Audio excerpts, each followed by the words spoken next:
hello, my beautiful flowers. Welcome back to the Withered Flowers podcast.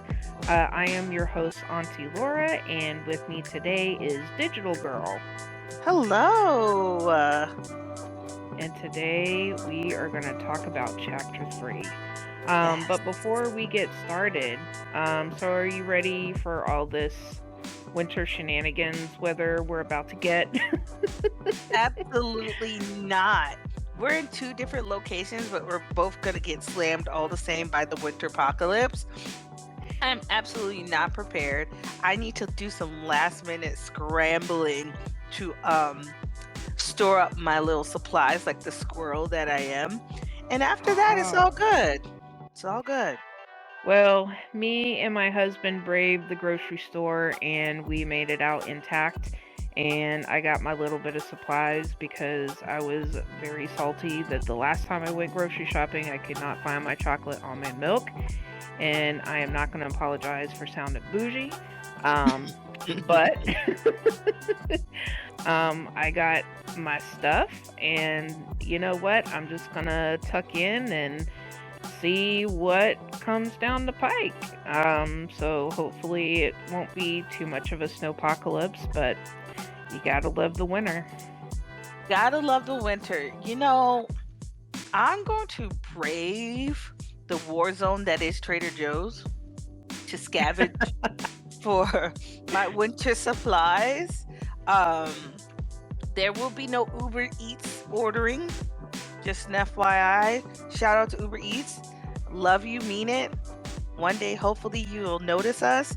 But I'm not trying to like send anybody else out into a dangerous situation. So I'll do the right thing and cook for myself.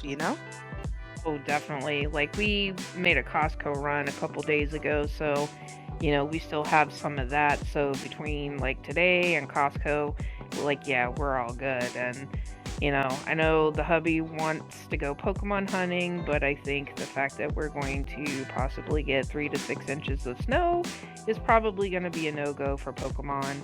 Sad You face, sure? but No that water or is how ice it type goes. Pokemon? I I mean, that- mean, there are, and you know, I mean, I don't mind going if I can like do the Pokemon hunting in the car, but it's gonna be cold, and it's and gonna it's be snow, and it's it's gonna be just a not. mess. Uh, Yeah, and I'm like, you know what? I'm just gonna stay here. You know So, what? Stay safe, snuggled. You got Taco to like cuddle with. You got your little sassy kitten and your hubby. I highly suggest you stay inside and stay out of the snowpocalypse. oh yeah, it's definitely gonna be family time. I have all kinds of things that I can watch now. I have all kinds of webtoons to read. I Yeah, have video games to play. So it is going to be time well spent. And speaking of webcomics, yes, today we are going to be breaking down chapter 3 of excited. Tears on a Withered Flower. So are you ready to do this, my friend? Abso-freaking-lutely. All right. Well, let's just dive right in. So, Let's go. um, all right. So we are looking at chapter 3 today. So chapter 3 starts off with a look at the inside of the flower shop. And the first word bubble is from Ponytail Girl. And she's like, Mhm. see, he totally has a crush on you. Why else would he have left that sandwich on the counter? Hold on, he got you coffee too? If this isn't a crush, I don't know what is. So, for context, Ponytail Girl is like gushing over Hey Sue about how the Rose guy like got her food and a nice coffee, and like she's like kind of like hovering around her like out, like I think they're either just outside or she's just inside the door. um Yeah. but it's like she is like hovering like big time, and I'm just like, girl, give that woman some room. Back up. She is definitely invading personal space. And Sue is very like she's flustered and kind of holding the coffee and the sandwich as if she's not sure what to do with it, which is kind of funny. Yeah. But Ponytail Girl is really all up in her business and jabbering as she usually does. No shade, but this is she talks a lot. So Yeah, like she really does. she And really it's does. just like, just back up, man. Just let that woman breathe, you know? And then she's like, "Oh, if I don't know what it, if this isn't a crush, I don't know what is." And it's like, girl, I mean, you think about some man from the subway 10 years ago. So, I don't know. But I think that she's kind of like, one of those like expositional characters. I don't know if that's like a technical term, but that's what I'm gonna go with.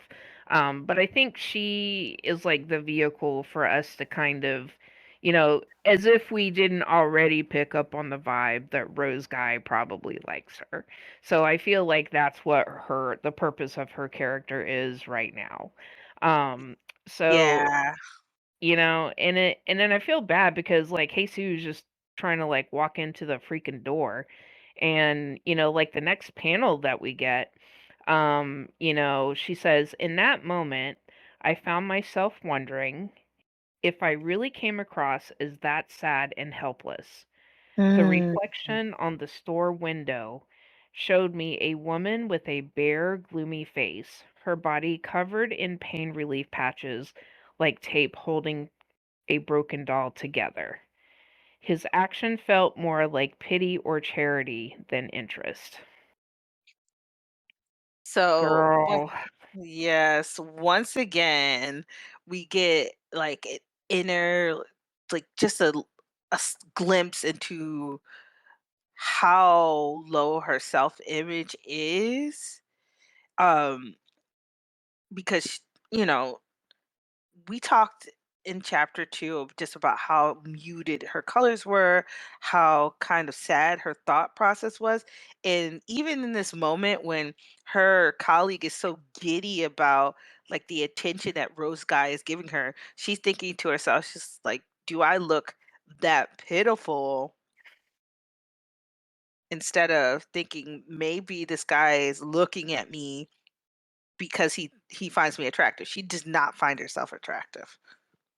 I mean, the part that breaks my heart the most about this is the fact that like she thinks that he's giving her this because she looks like sad and helpless, and she's got a bare gloomy face, and it's like, the what really pains me about this is the fact that she doesn't even consider that maybe he just wanted to give her something because she knew, or he knew she was hungry, you know Yeah.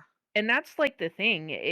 Like I feel like because we have very good indications at this point, even though it's early in the story, we have very good indications that Jesus is not used to random acts of kindness. Yeah. And I think that's what makes this more heartbreaking, because a regular person would be like, "Oh, well, they probably took pity on me because they heard my stomach growl, so they're just trying to be nice," right? But she takes this to like a whole different level.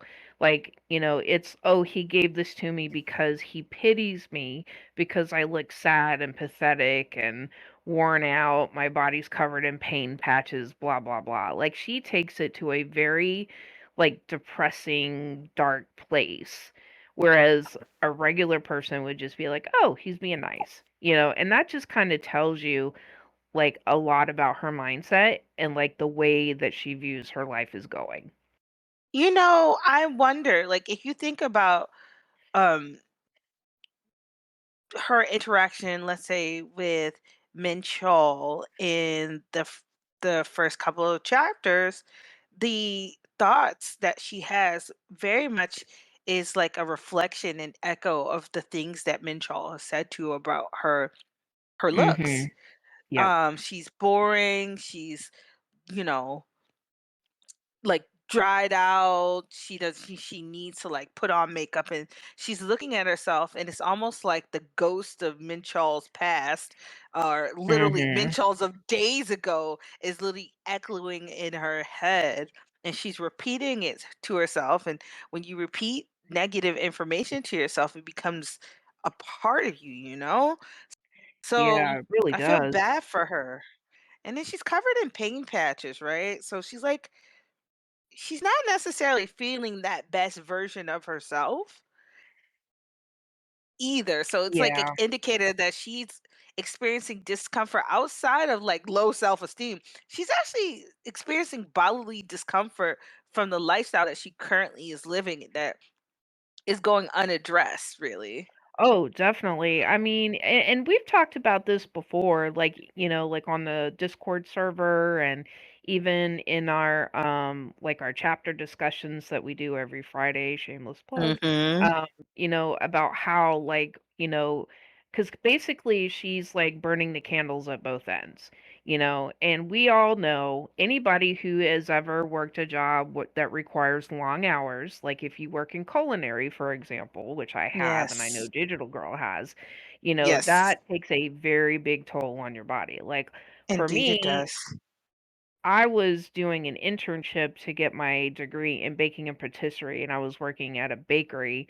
And I mean, oh my God, like I would go in and I would not know what time I was going to get out of work. Like sometimes I would not leave until like 1 or 2 a.m., Ugh. because there was that much to do, Mhm. so, and I wasn't even getting paid. This was just so I could graduate, so my point is that when you work those type of long hours, and even though like Mincheol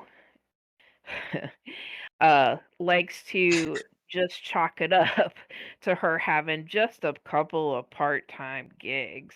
Yeah. I mean, but if you really think about it, like we got, insight to this on like I think it was the first chapter when, Ponytail Girl is like looking at her schedule and she's like, "Oh, are you like Hermione?" And, you know, I mean, With the obviously that time was in turner. another version, but, but the thing of it is that, like, you can't work like that, and it's not sustainable At all. without, damage to your body, like your joints, your back, I mean, it's a thing. It really is. It can do irreparable damage to your body having working in the service industry. I might have been the most nimble person I'd ever been, but I also was severely sleep deprived and not Mhm. necessarily I was healthy and I wasn't at the same time. Like Yeah, my I know what you mean.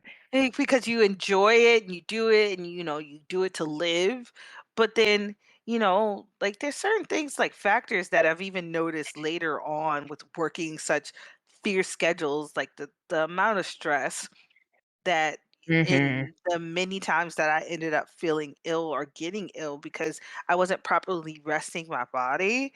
Um when you say it takes a toll on you, it really does. And It really does. I feel bad for her because you can see that it does take a toll on her, and the lens that she's looking through is all through the I think it goes beyond just it just being Minchell's words. I think she's just bone freaking tired and feeling sad and Yeah. gloomy, you know? Oh, I agree with that. I mean, and I will say too that like, Mincho's fucking attitude, pardon the F word, is not helping her case at all. No. Because it's like you come home, you pick up after this man, and I know I'm being repetitive, my beautiful flowers, but this is how much this man triggers or this character triggers me. When you put up with that day in, day out, you get grief at your job sometimes, and then you get grief at home.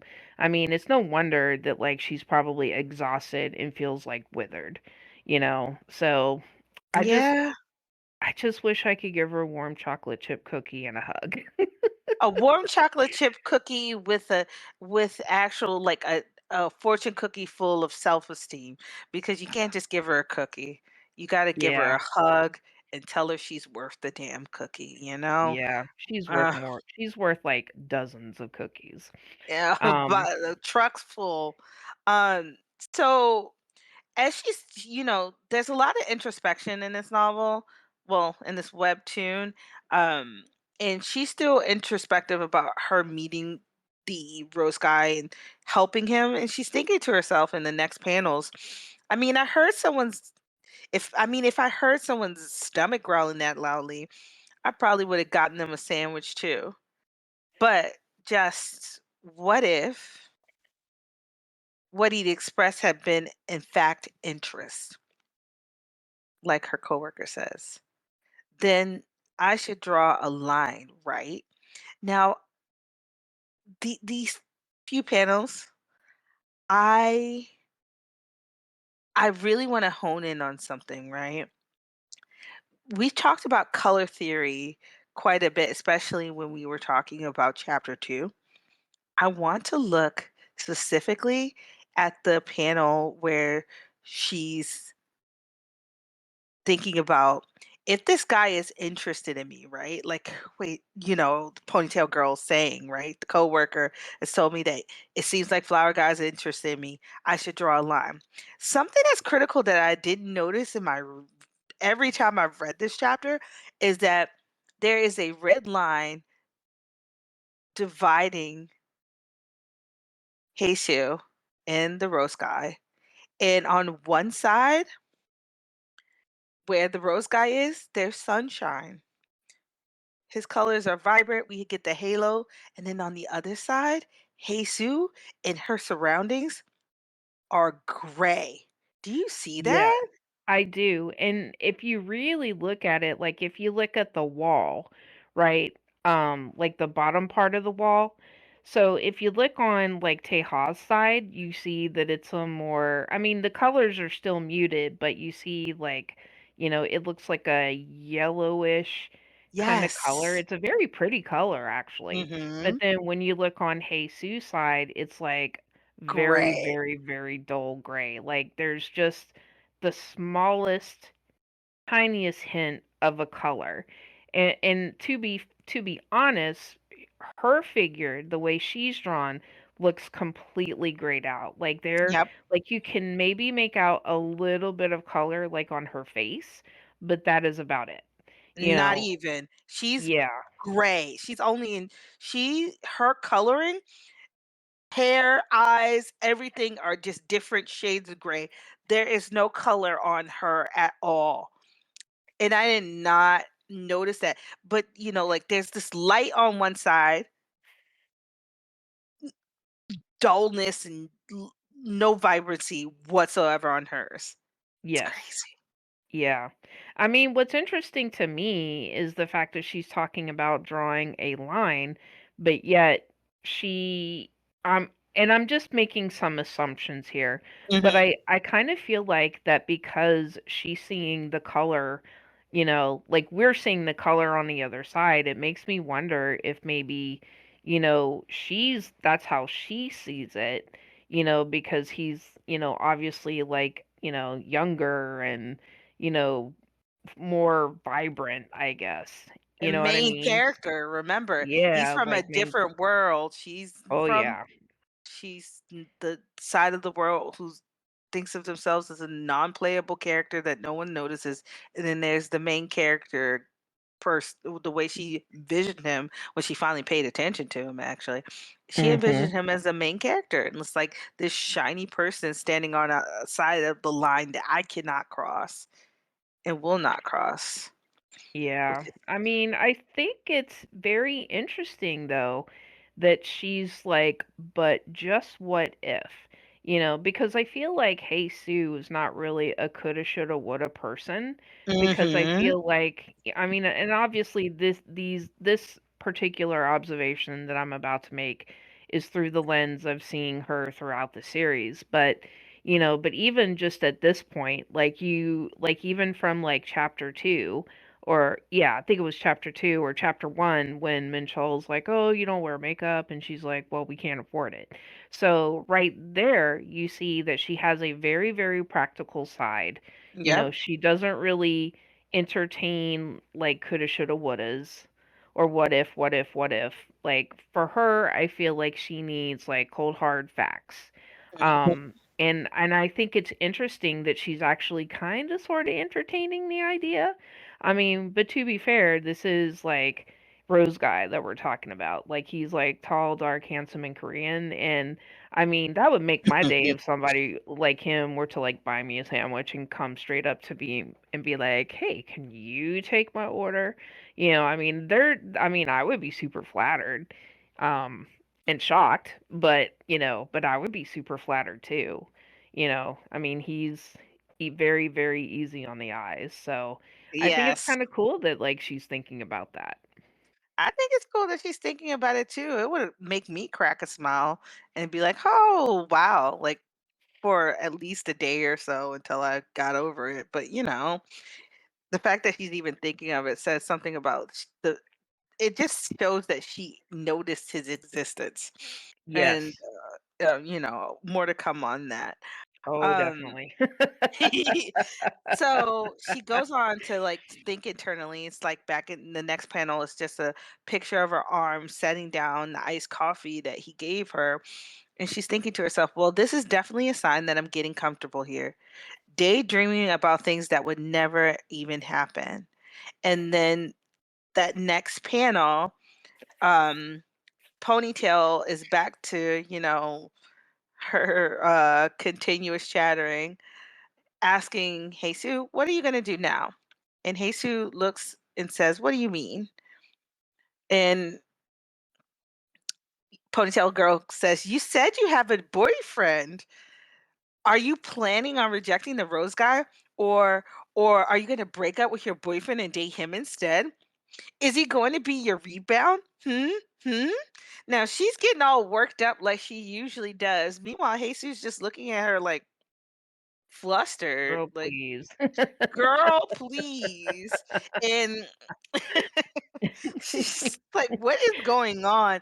I mean, her coworkers like nosiness is kind of insidious. So it made her consider that the Rose guy is actually paying attention to her because he's interested in her.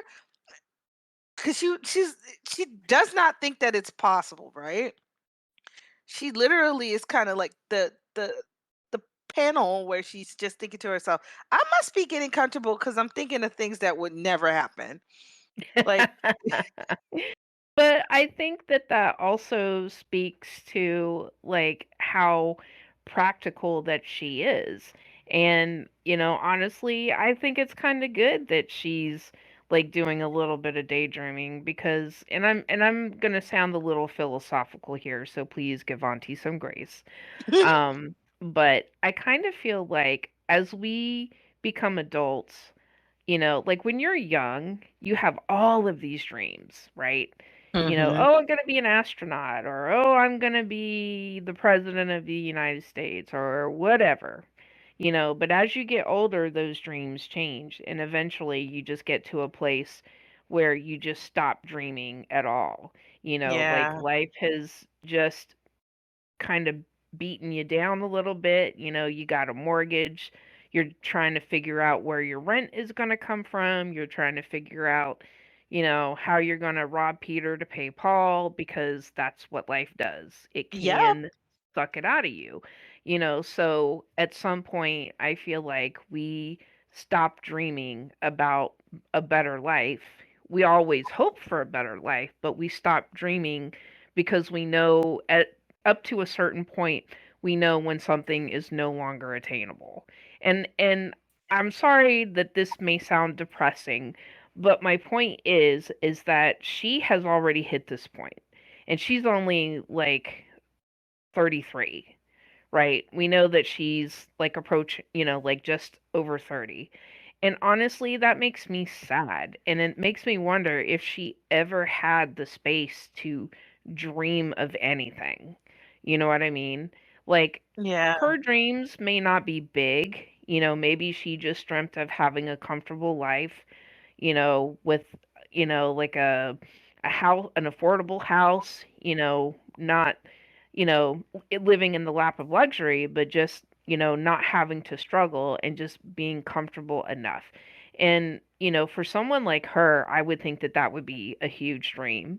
And it makes me sad to think that she has never dreamed of something bigger than that. Do you know what I and, mean? and we don't. And I agree with you as you grow older for some, because some never grow up, and that's okay because you do need a little bit of whimsy. You need a little bit of Mhm, whimsy. You need to be able to dream of a better future because there's always a tomorrow until there's not, right? And there's mhm, nothing you can do about the tomorrow that doesn't come, but there's a lot you can do about today where you stand with your 2 feet. And mhm, for Jesus, we can never, well, I won't say we will never. We don't know in this point in time, and heck, I'm reading and I still don't quite know um what her dreams look like, to be honest, like what she aspires for. But I do know that she works her hardest to maintain the life she has. And I think when you have someone as pragmatic and practical as she appears to be as a character, it's more so being in that moment to just be able to survive and mhm. sustain what you Yes, have currently. And yes.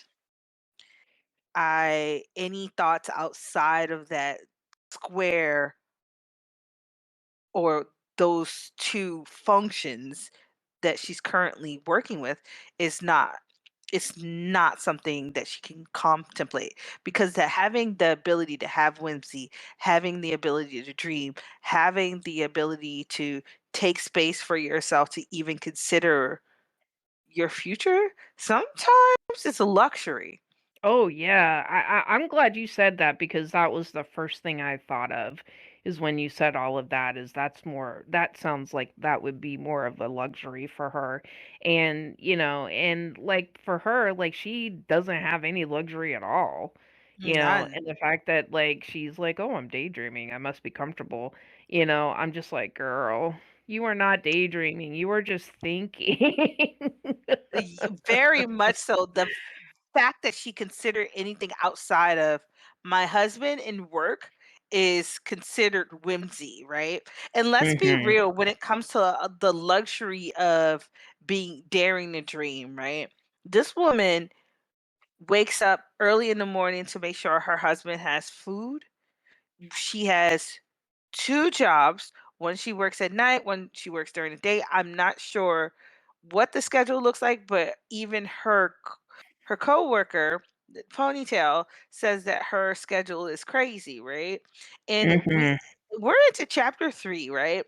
And there has been at least 1 day in between, or 2, actually it's 1 or 2 days. Actually, it's 2 days at least, and she's wearing the same clothes. Yep. So things aren't quite we know that these 2, Mincheol and Jesus aren't financially stable, but now we see that, like, it's to the point where she's not even changing outfits. Although we know she Yeah. does laundry. Girl keeps a clean house, but Yes, she does. she keeps a clean house. She does laundry, everyone, just in case everyone's like, she's wearing the clothes from the barbecue spot to. No, she keeps herself clean, but the luxury of even being able to change clothes, let alone change her mind, is not there. So let's Yeah, exactly. keep that in context. Now, after the grilling from Ponytail about is she gonna like drop the zero and get with the Oh hero. my god. Mind you, Ponytail doesn't really know her situation um at all. Like because Jesus did not mention up until the last chapter that she's in a relationship. Hey, as soon as Ponytail starts asking her about what she's gonna do with the flower guy, Jesus has this sad look on her face, and she's looking down, and I don't know why this panel is telling me that it's like it could be a sad moment or it's a moment of gravity where she's like contemplating, and then she responds to Ponytail and says, "He's not my boyfriend. We're married." And she does not make eye contact when she responds to her coworker. Mhm. And the coworker, of course, we know she's about to have a barrage of questions, right? She like covers her mouth in shock, and Jesus not making eye contact at all. Um, and Ponytail Girl, of course, responds, right? And she says, "Oh, is that what you meant when you said you were taken?" And the coworker looks a little flustered at that point because she's just like, "Oh, well, maybe I took it too Yeah. far." I think it's beginning to dawn on her that her big mouth has maybe semi crossed the line a little bit. I mean, when you're looking at like, like a couple panels up when she's like standing there and she's like, "Oh, are you planning to reject the Rose guy?" Like she looks like I mean, she is just like nosy McGee. Mhm. She is what we call, and my husband is Cuban, but she is what they would call chimosa, which is kind of like Mhm. nosy. Basically, it's like Mhm. the person that looks outside their window to see what their neighbors are doing. That's what she reminds me of, right? Like she's like all up in her business. And All up in it. and yeah, and like the thing that gets me is that she just has no awareness of how it's like she doesn't know how to read the room, you know? And like I feel like Jesus is just kind of like answering the questions because she knows that if she doesn't, she's probably going to be badgered, or at least that's the vibe I'm getting. But I think this is when Ponytail Girl kind of realizes, "Oh, well maybe I shouldn't have, you know, spoken or whatever," cuz she's like, "Oh, my bad. I had no idea." Well, yeah, you didn't have an idea because she didn't fucking tell you. Yes, she definitely did tell you. And I think this is another effort on Haste's part to draw a line, right? So Yeah. she's gonna draw a Mhm. line. If it actually comes out that the flower guy is Rose guy is interested in her, she was gonna draw a line. And she drew a line with her coworker because there's a lot of chitter chatter about personal information that she responded to her questions under duress of in a barrage of questions. Mhm.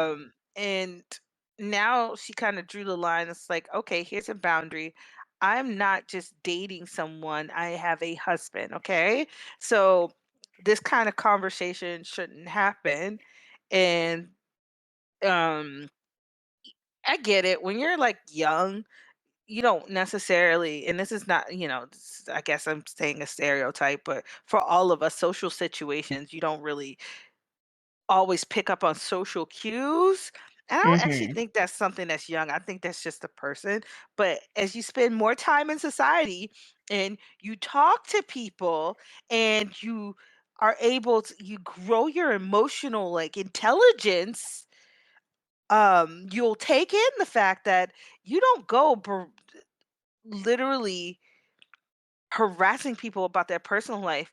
You get cues that the person wants to talk about it, and and you don't press them until they actually have to draw a line with you. So, like, Mhm. I guess that's an error, and she realized it, and she said, "My bad, I had no idea." But Jesus doesn't look so great in these panels. She looks really sad, and Yeah, I and I wonder wonder about that. why. I wonder why. Oh, you wanna narrate the next panels because Oh, okay, yes. your All right. favorite. Yes. All right, my beautiful flowers. Auntie is going to do her best not to be triggered. All right. So, the next couple of panels, we get a flashback. And it starts off with, "Stop telling people we're married, all right? We already got divorced because of the debt, in case you've forgotten. So just keep it private. No one else has to know we're still living together." And for context, this is Mincheol, i.e., Minshit is what we call him on the Withered Flower server. He is getting ready. I'm sorry. Am I by? No. Nah, you're not Um, alone either, baby.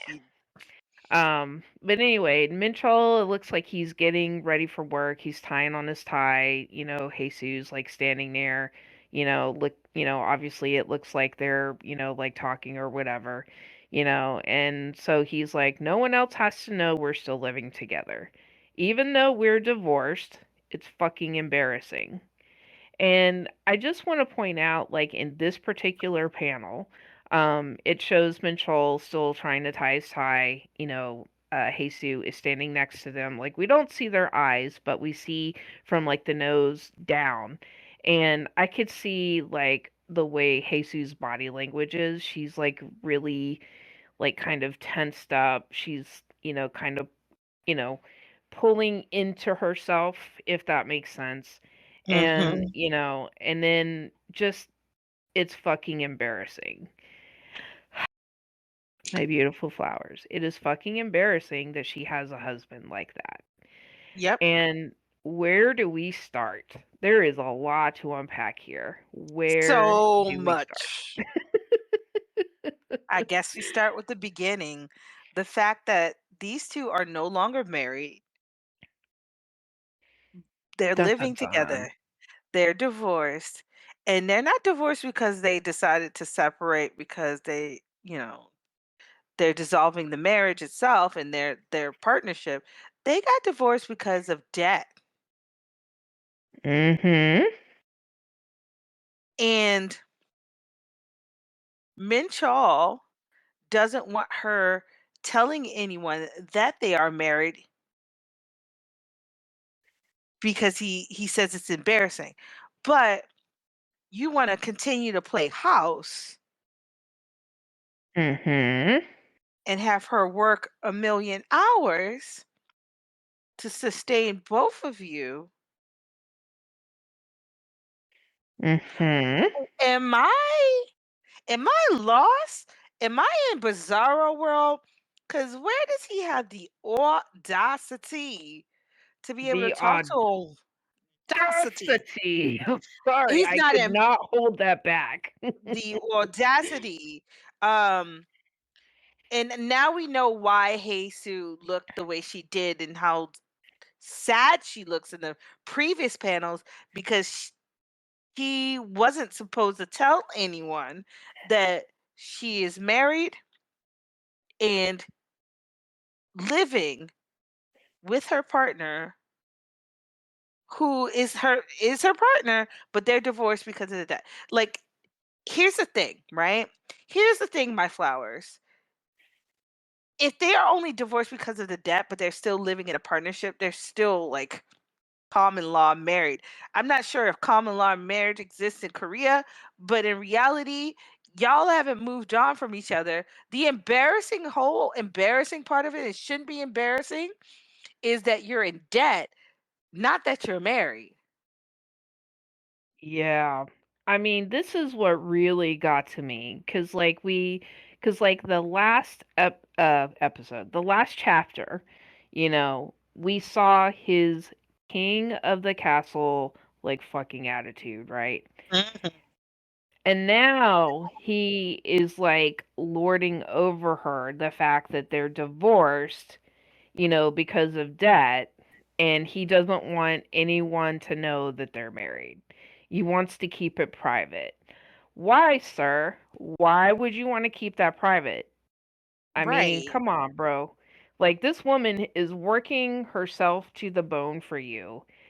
So your ass could sit at home, drink a bunch of soju, smoke up a bunch of cigarettes, so your drunk ass could just sit there and watch TV and slurp Yep. down noodles that you didn't even cook yourself because you waited until she got home for her to cook for you.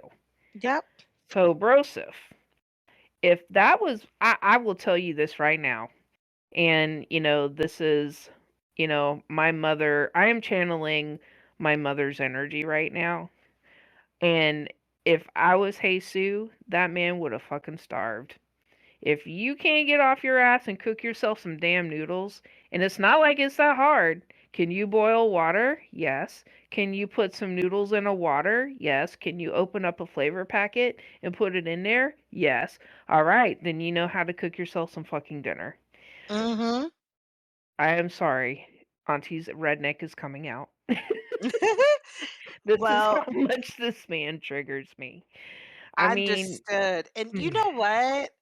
The thing about it is the way that he frames that conversation around their relationship. It's he's embarrassed of their relationship, and she's the one who needs to keep it quiet. And his lens of how he treats it just shows you the how little respect he has for her. oh, And it definitely. also is really shady because there's nothing wrong with her saying that she's in a relationship with him. But like, what is your intent here?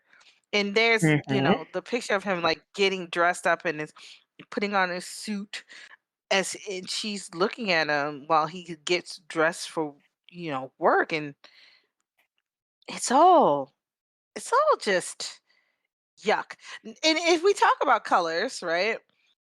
Like, the Oh, actual yeah, these colors are real if washed out.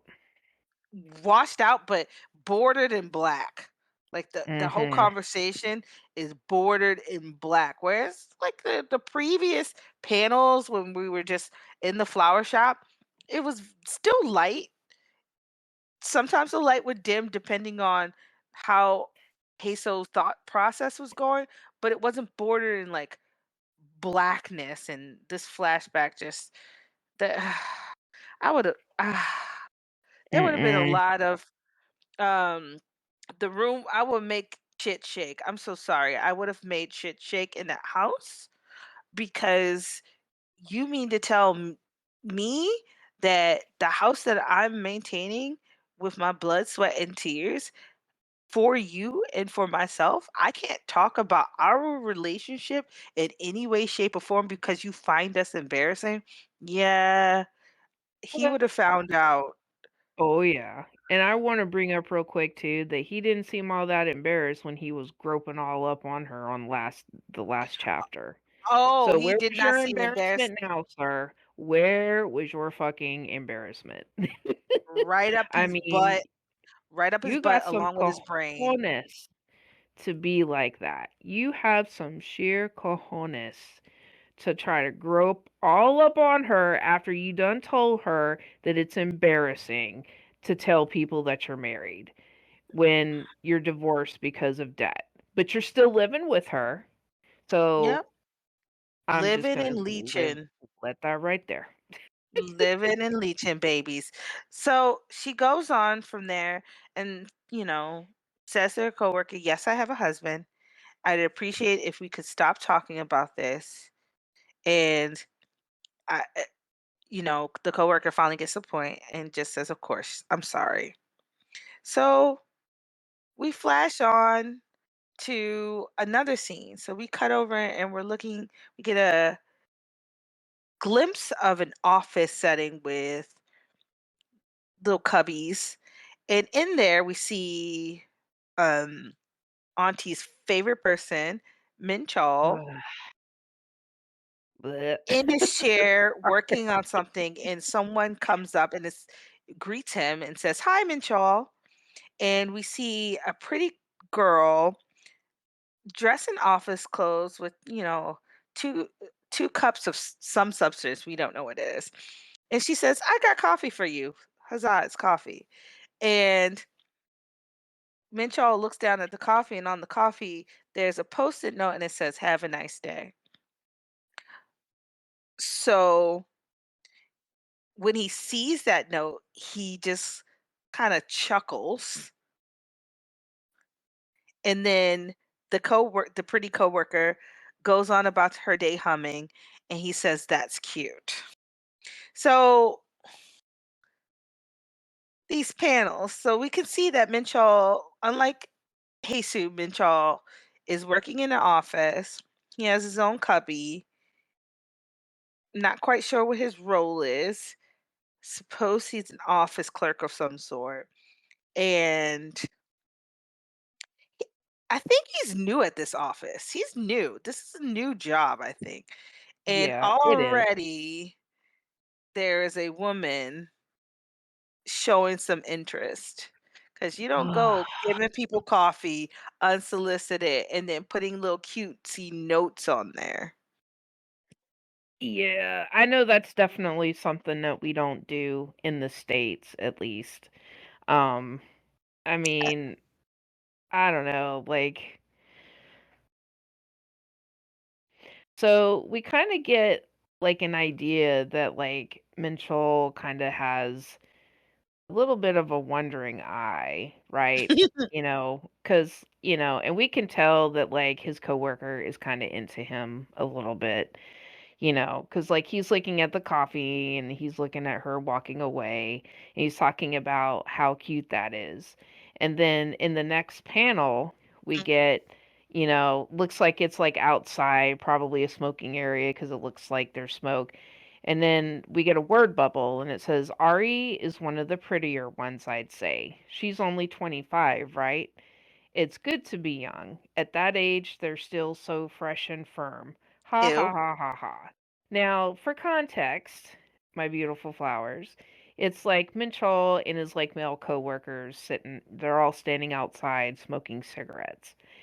And let me tell you, I have been in environments where it has been a boys' club. I used to work at a print shop. He goes. um, where I was one of maybe one or two other female employees. And let me tell you, I have seen crap like this firsthand. And I think that's why this kind of stuff makes me angry. The fact that they're talking about women being like fresh and firm, and it's just gross. And I mean, like some of these like gentlemen, and I use that term loosely, are like older, right? Yep. And I have mixed feelings because on the one hand, you know, I myself am getting up there in age, but if I see a younger guy, I'm like, well, he's kind of hot. But I don't think I talk about like being young and firm, so I don't think there's anything wrong with looking, but it's just, I guess it's just the attitude that makes it disgusting, if that makes sense. There's nothing wrong with looking, but leering is gross. And what Oh, yeah. the conversation is just an HR ticket away from harassment, you know? So it's leering. You talk about Mhm. fresh and firm. You don't know anything about her body. Like, pipe down. You can say someone's pretty. You can say someone's handsome. And then you can move it along. Don't be weird. Yeah, don't be Don't gross. Yes, gross. Ugh, I hate the boys club. I mean, I remember one time I was like behind the counter at said print shop, and like this attractive woman came to the counter, and one of the other male employees was like, "Oh, I can ring you up over here." And like meanwhile, one of like the team leads was standing near me, and this guy was really tall and his voice is deep, so it carries. So he started elbowing me in the side, like, "Oh, I'd like to check her out, her." And Oh, I'm like, "Bro, you do know that your fucking voice carries and she heard you, right?" Like, that's what I uh, wanted to say, and I was just like, "Okay."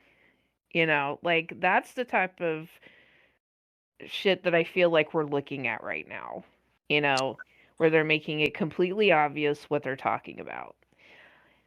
I just mm, such problematic behavior. I know. Yeah, they're gross, girl.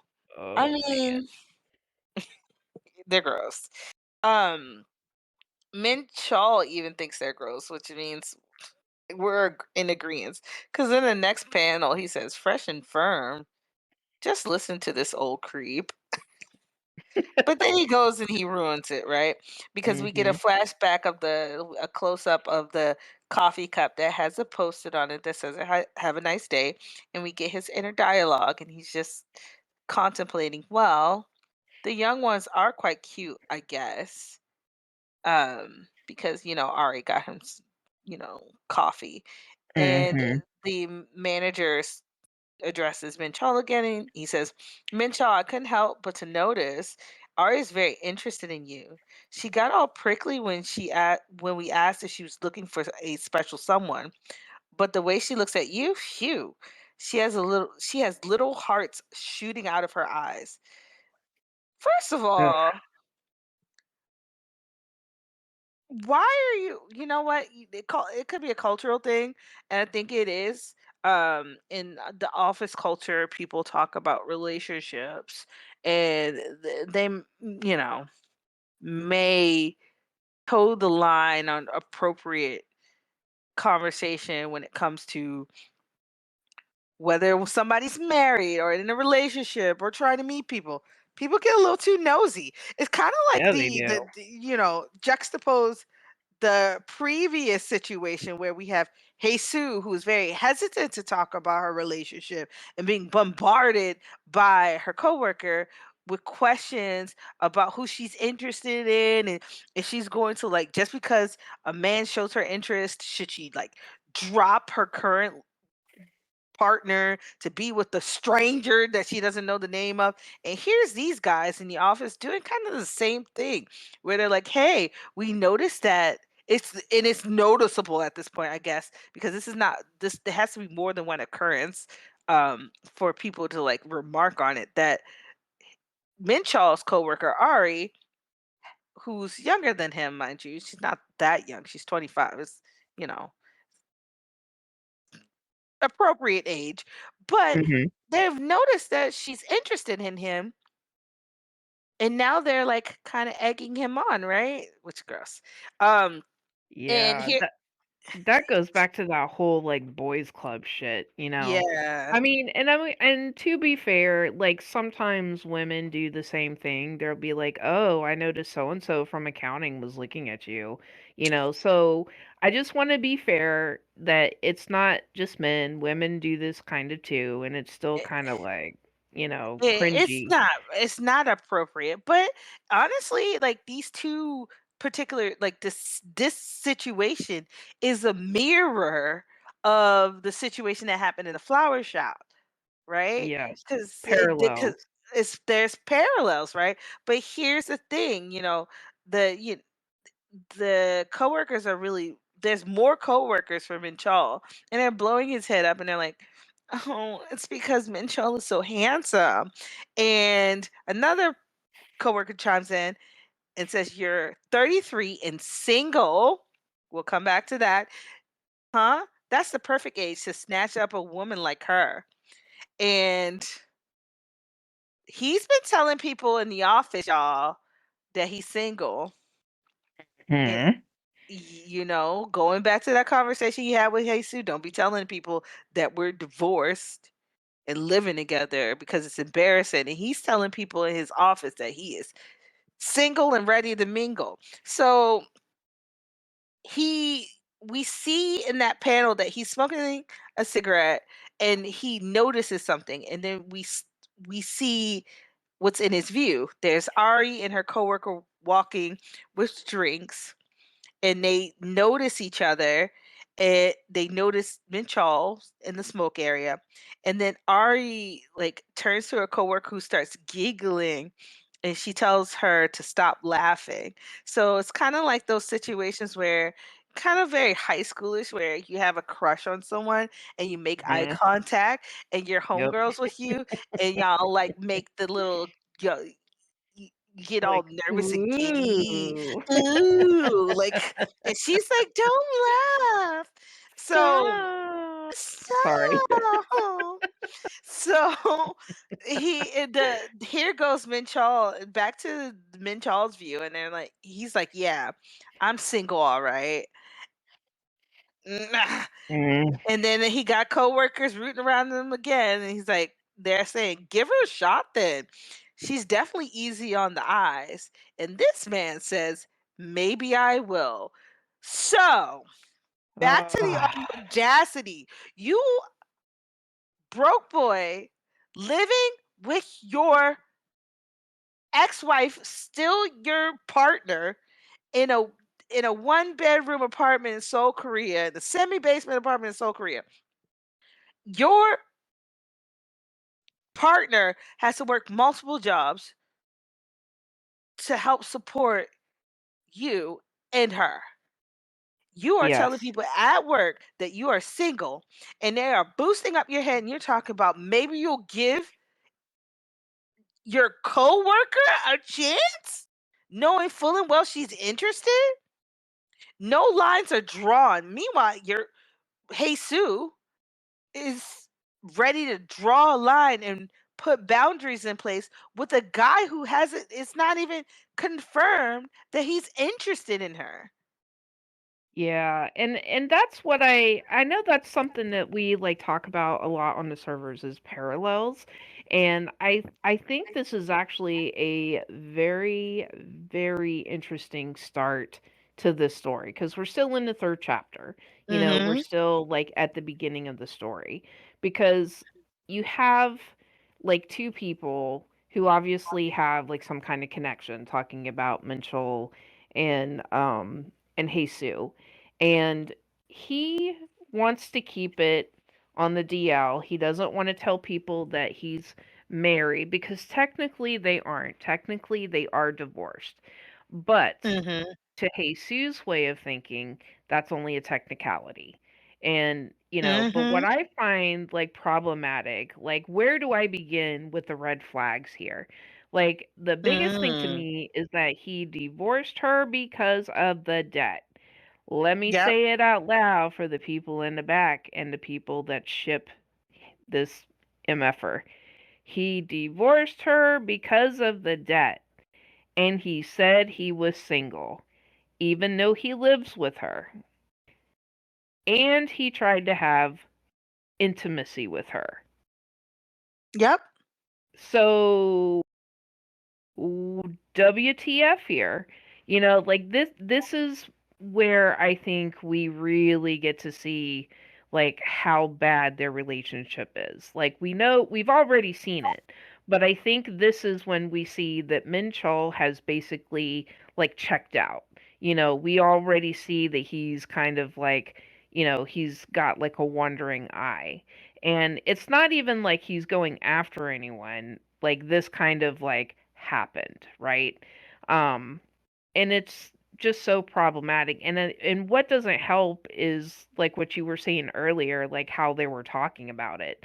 Like how it's like, "Oh, she got all prickly when we asked." Well, yeah, because you're a fucking old man and you're asking her about her personal life because you're a perv, Yep. you know? Yep. And like that's how I see it. And my beautiful flowers, I realize that this is Korean.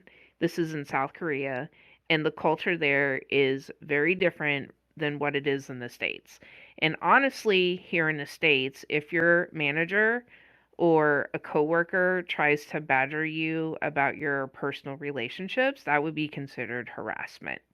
Um, and the worst part about it is, when some of these older men want to ask you like what your preferences are, they really feel like they're going to try to help you because then they're going to play matchmaker, Ugh. and that's what gets me is the fact that they again the audacity, you know, of the fact that they think that it's okay to know what your personal preferences are for relationships at your workplace by your like manager and coworkers. They think this is okay when it's obviously not. And It's like not. it's yeah, and I mean this is how like rumors and stuff get started, you know. Like, like there's a saying like you don't shit where you eat, and I feel like this is gonna be a thing with Minchol. Yeah.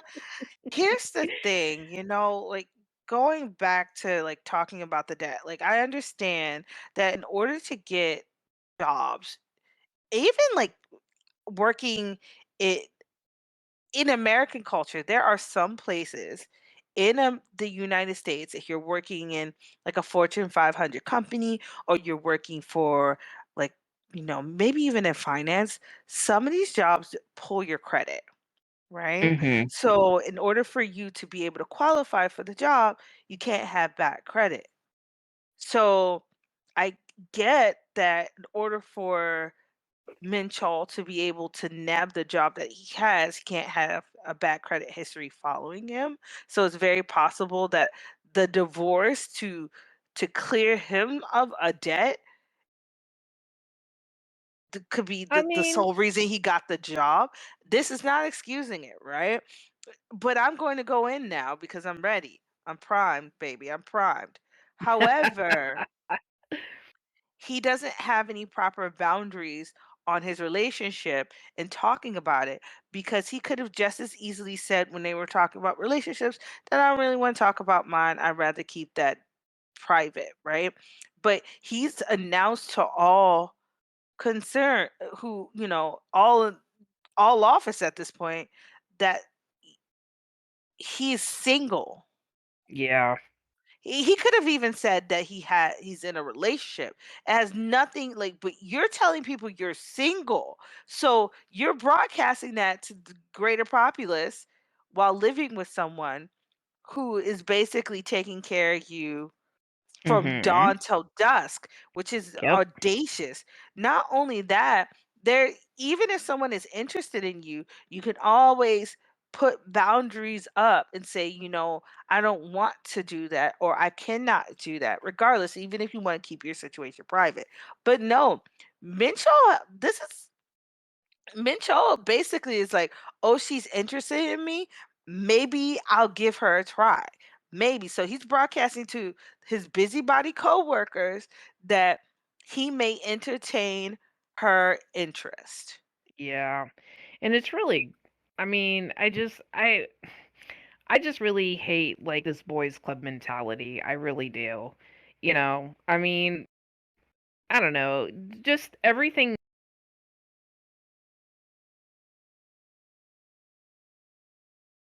about it bothers me on levels that I just don't know how to describe.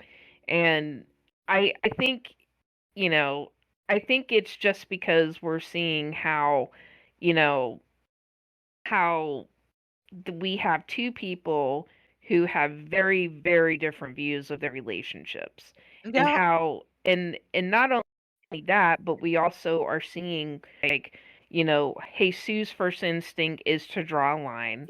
And yeah, it's oh my god. um it's a bit disturbing, really, because you're right. There is a critical mismatch in how both of them view the relationship.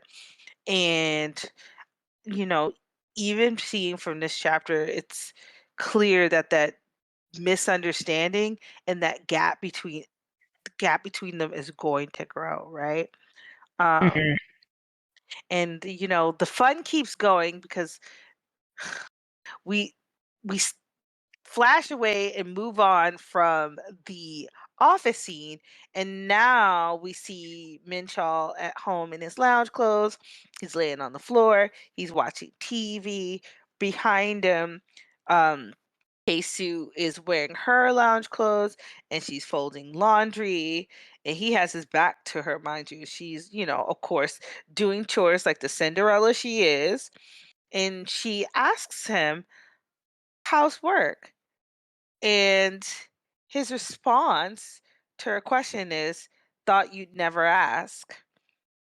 Did you finally remember that I'm working my ass off for you? It sucks. It's hard. What else is there to say? You always have to nag when I'm trying to rest." And Jesus looks up from her folding and she responds, "I'm not nagging." And she goes on to say, "Once your paychecks start coming in, we can chip away at the debt a little faster. Then we can get married again." And he responds, "Yeah, yeah, sure, we'll get married." So, going back to what I just said about the gap in understanding and the mismatch between these two, she literally asked him one question, which was housework. It's a innocuous question, mind you. And this man mhm. responds with the sharpest, most derisive tone. And obviously, we can't like hear the tone, but you can actually see his facial expression is very like annoyed looking. It's almost like he's blasé but annoyed. And the way he speaks to her is just Oh, very. yuck. And now we get even more clarity into the state of relationship. First he tells her, "Don't tell anybody that we're together because we're divorced and it's embarrassing." Then she's under the impression that he's not even earning any money right now, y'all. Like he's not gotten a one page single paycheck. And now Mhm. she's under the impression that once I guess he's in the probationary period because this is a new job, which is crazy that he's not earning any money, but he's broadcasting to his coworkers about his personal life to let them know he's single. We'll cover that subject again in the near Oh, future, I'm yeah. sure. But Mhm. she's Oh, under yeah, the we will. impression once he gets starts getting paychecks, that money, which rightfully so, could go towards their debt. And then once the debt has been paid down, they're going to get remarried. They're still in a relationship and living with each other. It's not like roommates. You're Yeah. still in a I'm relationship. Oh, yeah. Like, this is again, this man triggers me in so many ways, and Mm. I hate his attitude. Hate it. Um, yeah, but we are going to take a quick break, and then when we come back, we will dive into this more because there is definitely a lot to talk about. Amen to that. There's always something to talk about when we got these two in a room together. Oh man, I just want to smack the ginger right off him. But You know what? We anyways, will after the break. yes, we will. All right, my beautiful flowers, we will be back.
And we are back.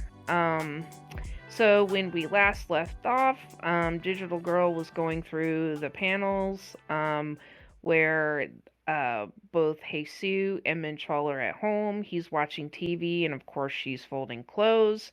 Yep. Um, she asks how his work was, and then he just gives her attitude So much and attitude. then accuses her of nagging because she asked him how his day, even though he was like, "Oh, did you finally remember that I'm working my ass off for you?" Mm. Real liberal with his idea of working his ass off. He's sitting in a cubicle filling out paperwork. Meanwhile, back in the streets of Seoul, Korea, she's working 2, 3 jobs to make ends meet. His definite and he demeans her job as, you work a couple part-time jobs and you think you're the only one that's tired. Sir, what strenuous things did you would do at the job?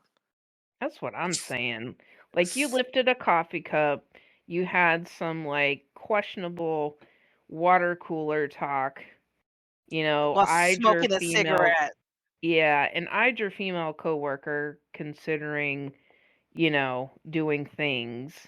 So, I what's know so hard? leering can be really strenuous, right? Meanwhile, they're at home and she's folding and doing house chores while he watches TV. The epitome of working his ass off. Yeah, okay. Having a desk job can be draining in its own way, but sir, your woman is covered in pain patches. Wait, correction. She's not your woman. You're telling everybody out in these streets you're single. Mhm. So the Exactly. woman you live with is covered in pain patches. Meanwhile, you're able to lounge and relax when you get home. Imagine that, right? Yeah. And let's not even talk about the fact that he doesn't even bother looking back at her. At You all. know, yeah, he like out of sight, out of mind.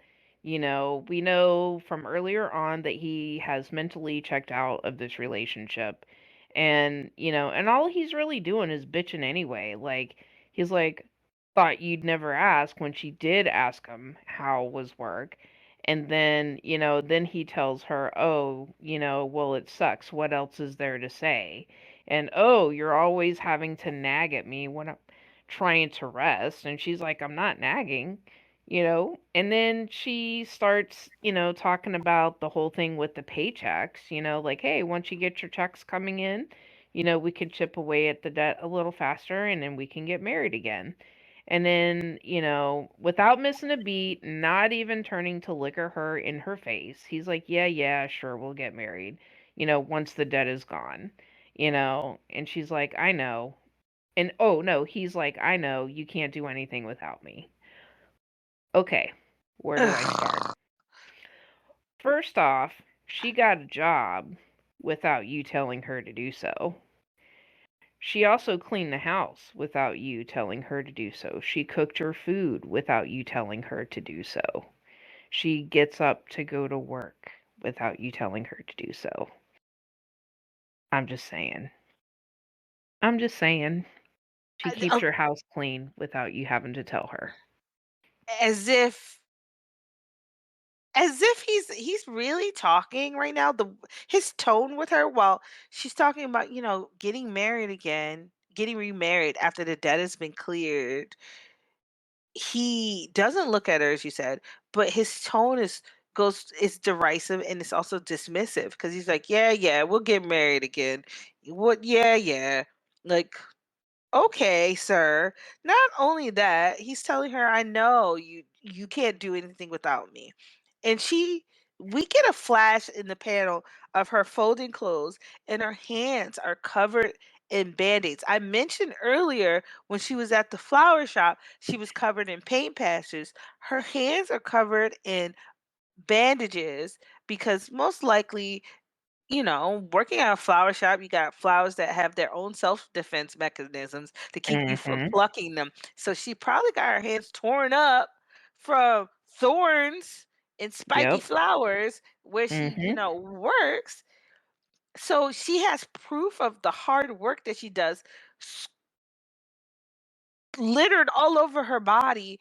And you, sir, who are who is a cubbyhole cadet, demeans her. And Yeah. And she's also at home while with these cut up hands folding clothes that he could have folded. But no, no, he doesn't. He's not helping her at all. And No. girl, I told you the room I would have had to make some shit shake because he continues talking. And every time he opens his mouth, it makes clear that he would you know what? I'm not going to incite violence. We can wait for violence. Okay, Oh, so yeah. here's what Mincheol goes on to say. Try not to be too pushy about it, though. It's annoying as hell. Makes me want to just get up and walk away. And he's still not looking at her. And she's sitting there with her eyes downcast, still folding. And then he finally looks up, turns around, and says, "Oh, also, I need cash." And she looks at him. He comes over, he like pulls her into a embrace after being derisive and dismissive. He goes on to say, "I need cash." And he does the broke boy pose where it's like, "Oh, baby, can you take some money out of the ATM for me?" And she's like, "Cash?" And he's like, "Yeah, I want some new cologne." And she asks, "Since when did you wear cologne?" And he responds, "All the other guys come to work looking fancy and nice. Even the old farts walk around wearing perfume, sir." Mm. So you couldn't look her in the eye while you were talking about getting remarried, but now all of a sudden you want to be buddy buddy, cuddle cuddle. Yep. After threatening her with, "Oh, don't nag me. It annoys me. It makes me wanna walk away." And then you have the audacity to turn around and be like, "Oh, can I have some money?" Yep. And for cologne. And what's really interesting is she picks up on the fact that she's like, "Since when do you wear cologne?" And then he's like, "Oh, well, all the other guys do. All the old farts walk around wearing perfume." I mean, if it were me, if I were Jesus, I would have been like, "Boy, you better go get yourself some Axe body spray for like $5." I mean, because I mean, in the next panel, I think it is, he's like, "Do you seriously want me to be the only one looking like some musty old man?" And then she's like, "Well, how much do you need?" And he's like, "About 2001, which is about 200 USD." No, And it's she's like, 200,000 won, girl. "Oh, 200. sorry, 200,000 wand, excuse me. I can Yeah. read." Which is about $200 in like US currency. And then she's like, "Well, that's a bit expensive." And of course, listen to him now. "Of course it is. I need something from a nice brand. I'm in my 30s. I'm not a college student." You sir, you better go to a Sephora and steal some samples and rub it on yourself. $200? You guys are mired in debt. He doesn't even get a paycheck. He's begging for cash. She works multiple jobs.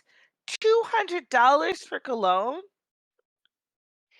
I mean, I kind of get what he's saying, but at the same time, it's like, stay within your budget, bro. Like, Stay within your lane. he You are can't you yeah, and like the thing is that he nagged at her because she can't afford makeup. But now you're wanting to just give you $200 to buy alone. I, listen, I love perfumes. I I have a collection ranging from cheap cute scents to expensive. Okay? So the audacity that he has when there are budget brands that are not Axe body spray or cool water out there that he could purchase, and there's sizes that you could purchase. He wants to buy at least like 2.8 milliliters. Let me tell you, I know scents. I'm a scent girly. He wants to go to a high-end store and buy a high-end brand small bottle of cologne. It is not Yeah. within his means. He is reaching for the stars, and I need Icarus to sit down. He's going some Champagne taste on a beer budget. soju budget, a soju budget from 7-Eleven. Can't Mm-mm. he can't afford that. And then she doesn't even respond right away. She kind of looks at him and he gets all hissy. It's like, "You know what? Forget it. Keep your precious money." And he flops back down after, he had his phony, syrupy, sweet moment. He turns away from her again and goes back to watching TV. And My God. thankfully, her interaction with that man ends there, okay? So, Yeah, I mean, I've seen like this type of behavior before. Like my yep. sister, like with her like first husband. Like he was really immature. Like he would do crap like that. Like she was the one working, but they also had a kid, like my niece, my oldest niece. She was really young at the time. But like, but he would kind of like pull that kind of stuff. He would like want to get stuff and do things.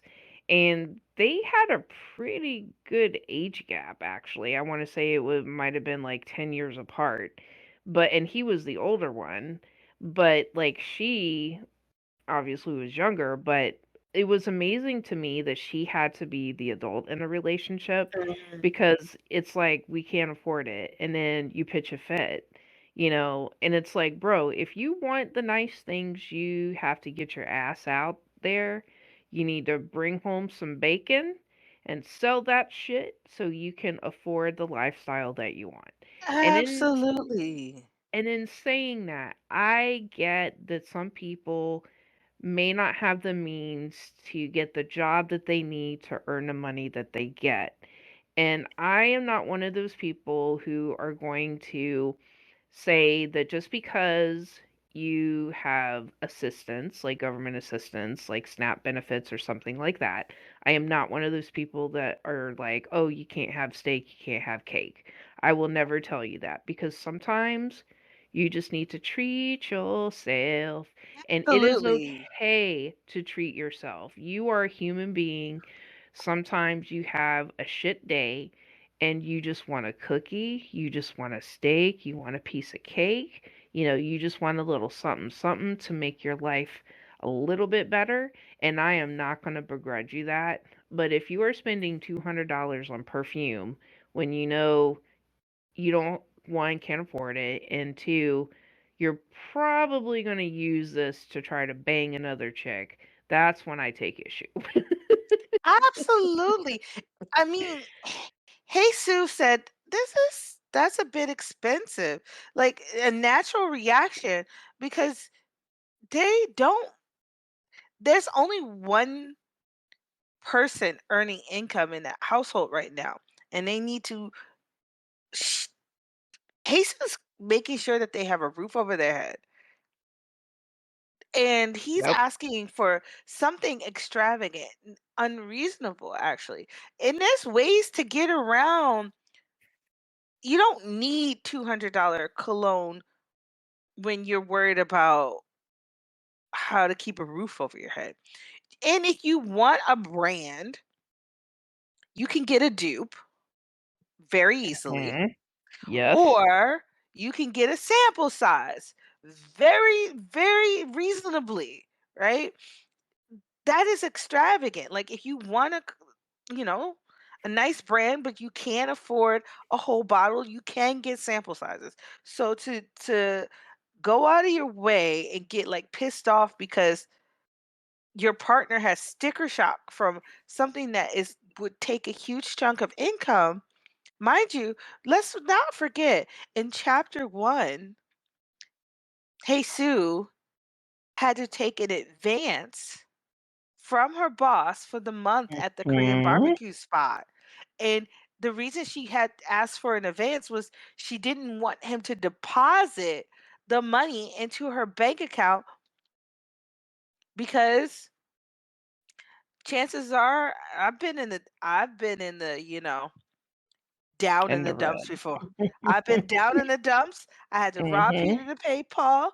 My account was in the red, and the minute something went in, everything went into the volcano of debt and Yep. burned up. So Yep. asking for a cash advance so that you have the money on hand to be able to pay bills while your account is in the red, that is a very real situation. And you have a man, and that was a month. That was a month worth of earnings. It's about $1,000, right? Mhm. From Yep. her for the month. This man is asking for 20% of her monthly earning from her job. Yeah, and let's not even forget the fact that because she's getting an advance, she's probably not gonna get paid for a couple of weeks now, because Couple of basically weeks. for, like, a month. So, Yeah, yeah, you get the money in the short term, but in the long term, you know, what are you gonna do? she can't So, replenish that easily, so you're yeah, always at a yeah, deficit. That is not something that exactly. they can't afford.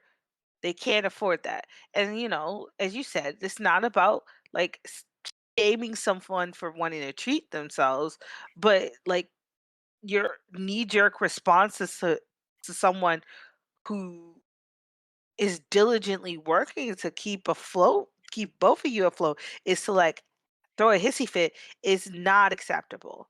No, it really isn't. I mean, you know, honestly, like, he's a man child, because I have not seen him do anything, and granted, to be fair, this is only like the third chapter, but I don't have a good impression of him.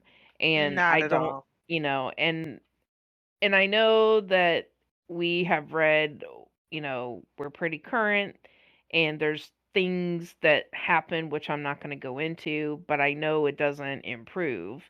But this just goes to speak how just how, like, immature he is and how entitled he is. He's demanding, he's, like, basically sucking up to her like a child would to their mom for more allowance. That's basically what he's doing, and he's mad that he's not getting his way. And I don't even think he's trying to understand her point of view. It's just he wants what he wants, and he wants it now, you know? And it's like, I get it to a degree, but that $200 could be spent better on, like, catching up on bills, buying some They're groceries. in debt, baby. They gotta pay Yeah, the debt. yeah. And just And because you're in your 30s doesn't mean shit. nothing. There are a lot, I mean, there's nothing wrong with going to the dollar store and getting yourself some cologne. There's nothing wrong with that, you There's know? nothing wrong with that. You could even go into a high-end department store, talk to the counter clerks, try some samples, smooth some people, and get free samples. Hello? Yes. Like, if you have a personality, you might even get far. Imagine a world like that. And I think if if he was helping her do something, like maybe help fold clothes, or he wasn't like demeaning and dismissive, just minutes before, like, this tone switched when he wanted something, but he was Yep. basically dissing her and threatening her with not remarrying her and walking away, Mhm. and then tone switch to, "Baby, give me some money. Are you crazy?" Yeah, I would have been like, "Well, I guess you better go find yourself another job then." Yeah, maybe if you got time to lean, you got time to find Time to another job. clean. Damn right. I Um, mean, you know? yeah, no. So now the scene switches and we get one of the beauties of this piece of work by Gay is that each chapter gets its own custom cover. And the next panel that we see is not a dialogue, but it's just a cover, simple and sweet, of their living room area. And Mhm. it's just like the TV in the background, the radio in the background, and then there is a small table that is a low table that kind of looks like a coffee table, and on it is some skincare products, and it's subdued, muted colors, but still not as muted as it was when Hazel was like thinking poorly of herself. It's more just like kind of pastel, Calming, actually. Like, quiet, if you look at the color palette, there's a lot of, like, blues and, like, some a little bit of green, like blue greens. It's actually very calming, and which cool. is yeah, which is very ironic seeing as how, like, the panels before, they had more of, like, a warmer tone, and I think a lot of that is probably because of Mincheol and, like, his coloring. So and I wonder if maybe the reason why the color palette is, like, a more cool, calm tone is because she's kind of sitting like, in the next panel, she's kinda sitting by herself, thinking about their expenses. Because the word bubble says, "Mincheol's new job left a sizable dent in our expenses for the month. I hadn't realized just how pricey a new suit and dress shoes could be. Like they say, when you're just starting out in the workforce, you spend more than you earn." And then the next bubble, she's thinking, "No matter how much I try to save, it's like pouring money into a bottomless pit. It simply meant I would have to work more hours." And then, like, the next panel after that, oh boy. So she's basically going through her schedule. She's like, on weekend afternoons and evenings, I'm working at the motel, so I'll just take the night shifts at the convenience store. It's fine, just means a little less sleep, that's all. And while she's doing that, we see her like wrestling around in a coat pocket, and we see her slip like a little envelope and the into a coat, and then she says, "He said he needs about 200,000 won." So we see her sitting at the little table. She's writing a little note, and she leaves the money out on the table, and the little note says for cologne. So she gave So him the money, yeah, she did. But now that means that she's going to have to work extra shifts, get less rest, which is going to be even harder on her body, just so spoiled McBrat can get his stupid little cologne. but now like we realize how many jobs she works. So she works in the flower shop in the mornings during the day.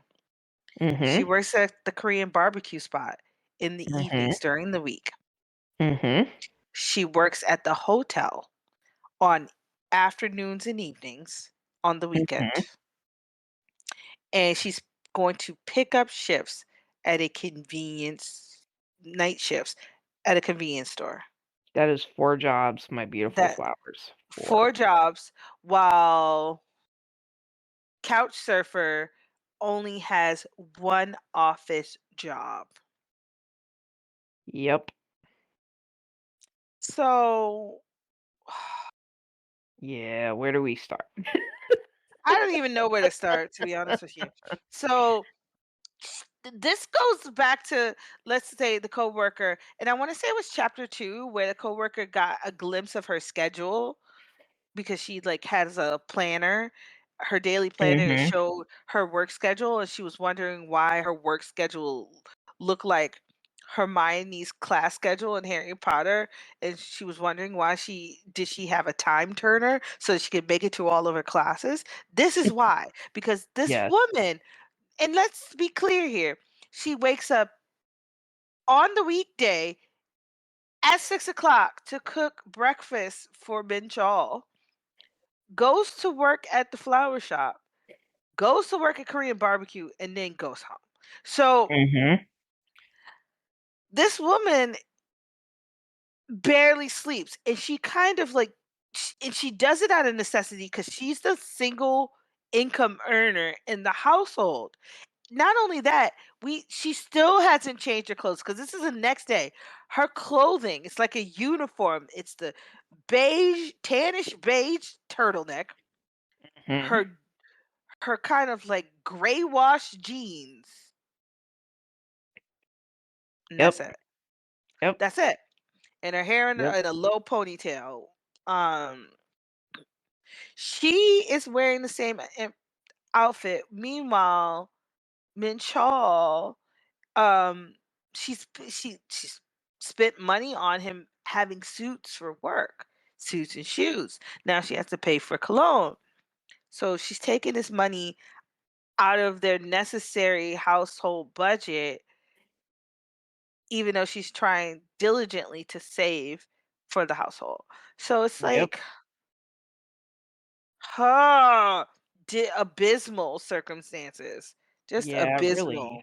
It really is, and I mean, like, the thing that, like, makes me mad is the fact that she's sacrificing her sleep, just so spoiled McBratty can get his, fucking cologne.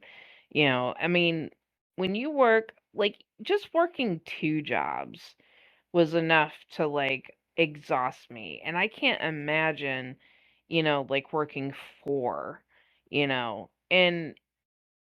and the thing is that she doesn't really get a day off. No. And when you are working those kinda hours, that wears away at you. And, I don't know how she does it, to be honest, because that is a lot, you know? And what I hate about this is the fact that Mincheol just says, "Oh, you have a couple of part-time gigs." But yet, sir, she is never at home, and your fuck ass is sitting at home drinking soju, watching TV while you watch your roommate basically fold your dirty ass clothes after she N- washes them and after you just, throw them on the floor because reasons. Because Yep. you're the king of the castle. So, When he walks anyways, through the door, he just discards his clothes in a heap without looking back. yeah. And I That's mean, crazy. like, I can only imagine, like, how, frustrated she probably feels with giving him, like, $200 just to, you know, for him just to, like, waste it on, like, cologne, you know? And she doesn't even show any outward reaction. She just makes adjustments. It says, "Well, to try to temporarily plug the hole in our finances, I'll pick up shifts." Because at the end of the day, sh trying to she's doing her best to try to She's make trying to somebody make him yeah, happy. yeah, I was just about to say that. It's like she's trying to make it's like she's trying to find a middle ground, but he's not willing. Like it's almost like she's always having to capitulate. And, there's no meeting in the middle. There's no, what's the word I'm like compromise. Recipro There's no Compromise compromise. Yeah. So or it's reciprocity either. yeah, like, she's always having to, like, cater to him, and so far, we have not seen him do, like, one thing for her, Not an not even iota. just give her, like, a cup of tea, we don't see any of that, like, that he just has, like, 0 Fs to give when it comes to her, and I hate it. Girl, there's so many words, and we'll have plenty of opportunities to continue to smear his name. Oh, yeah. Oh, yeah. Well, this panel that I'm about to read, series of panels I'm about to read, stuck with me since the very beginning and has still stuck with me, and I'm gonna read it to you. So there the panel whites out, so it's negative space, and all you see is 50,000 won bills falling from the sky. And in it is it's Jesus narrating along with the visual. I take the 24 hours I'm given, split them into small pieces, and arrange them carefully. And we see the 50,000 won bills falling into what appears to be almost like a yellow brick road of bills, and Jesus is standing at the center as the money falls in place. And she goes on to squeeze in as much work as possible. And then we move away from that visual and we see her putting on her coat, grabbing her bag, and she's going out of the door. The harder I work, the closer we get to becoming a happy family again. Little does she know. God. I feel like she's the only one in that relationship that doesn't realize that he has checked out. And, part of me wonders if maybe, low key, maybe she does know, but she just doesn't want to acknowledge it because that means she would have to like face it. Um, Mm. because I just, I just have no words. She is working so hard to try to keep them together, and it's, in my humble opinion, it's just not working. It's an exercise in futility Yeah, it because really it is. is very clear that which party in this relationship is actually putting forth the effort to make it work. And her pragmatic view of taking the full 24 hours she's given and doing as much as she can to make it work. And when I say make it work, it's not like make their relationship work, but sustain their whole life. Yes, It's very sad. Like there it are really people out is. there are people out here who have to make that same decision because the minimum wage in the States and even in Korea, Seoul, Korea is not cheap, okay?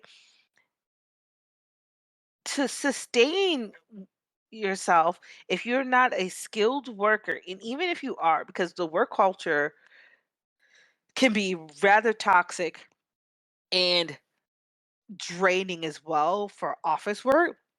But to sustain herself, she needs to find job after job. It's sad. Mhm.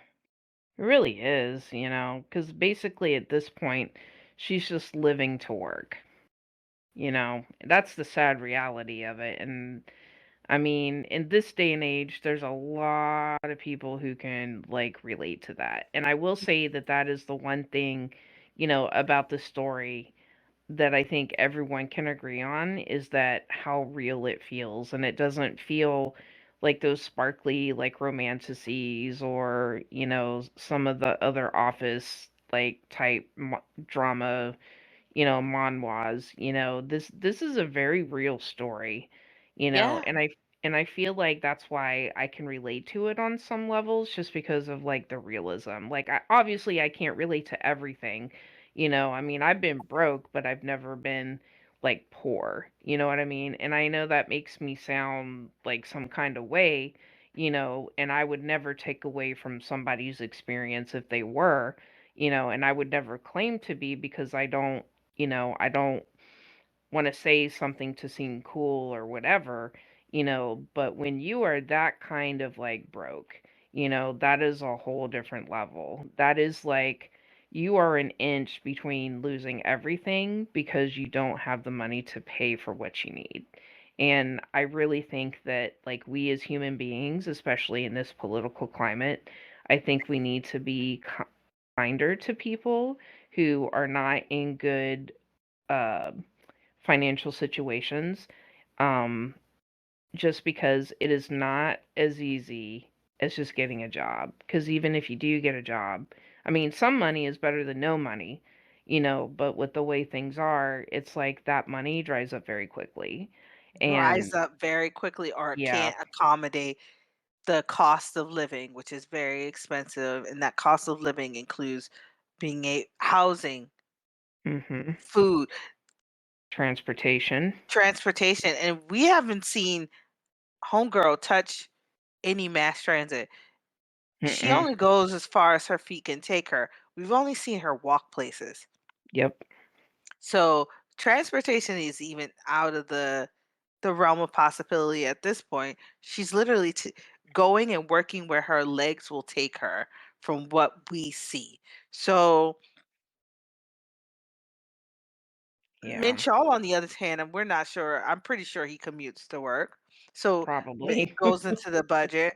But the thing about it is, it's the very real consequences of actions that are taken outside of the scope of what we can see, outside of the time range we can see. They have this huge debt apparently looming over them. And debt happens very quickly in a capitalist culture. Yeah, I it really mean, like does. from you I don't care what finance classes you get.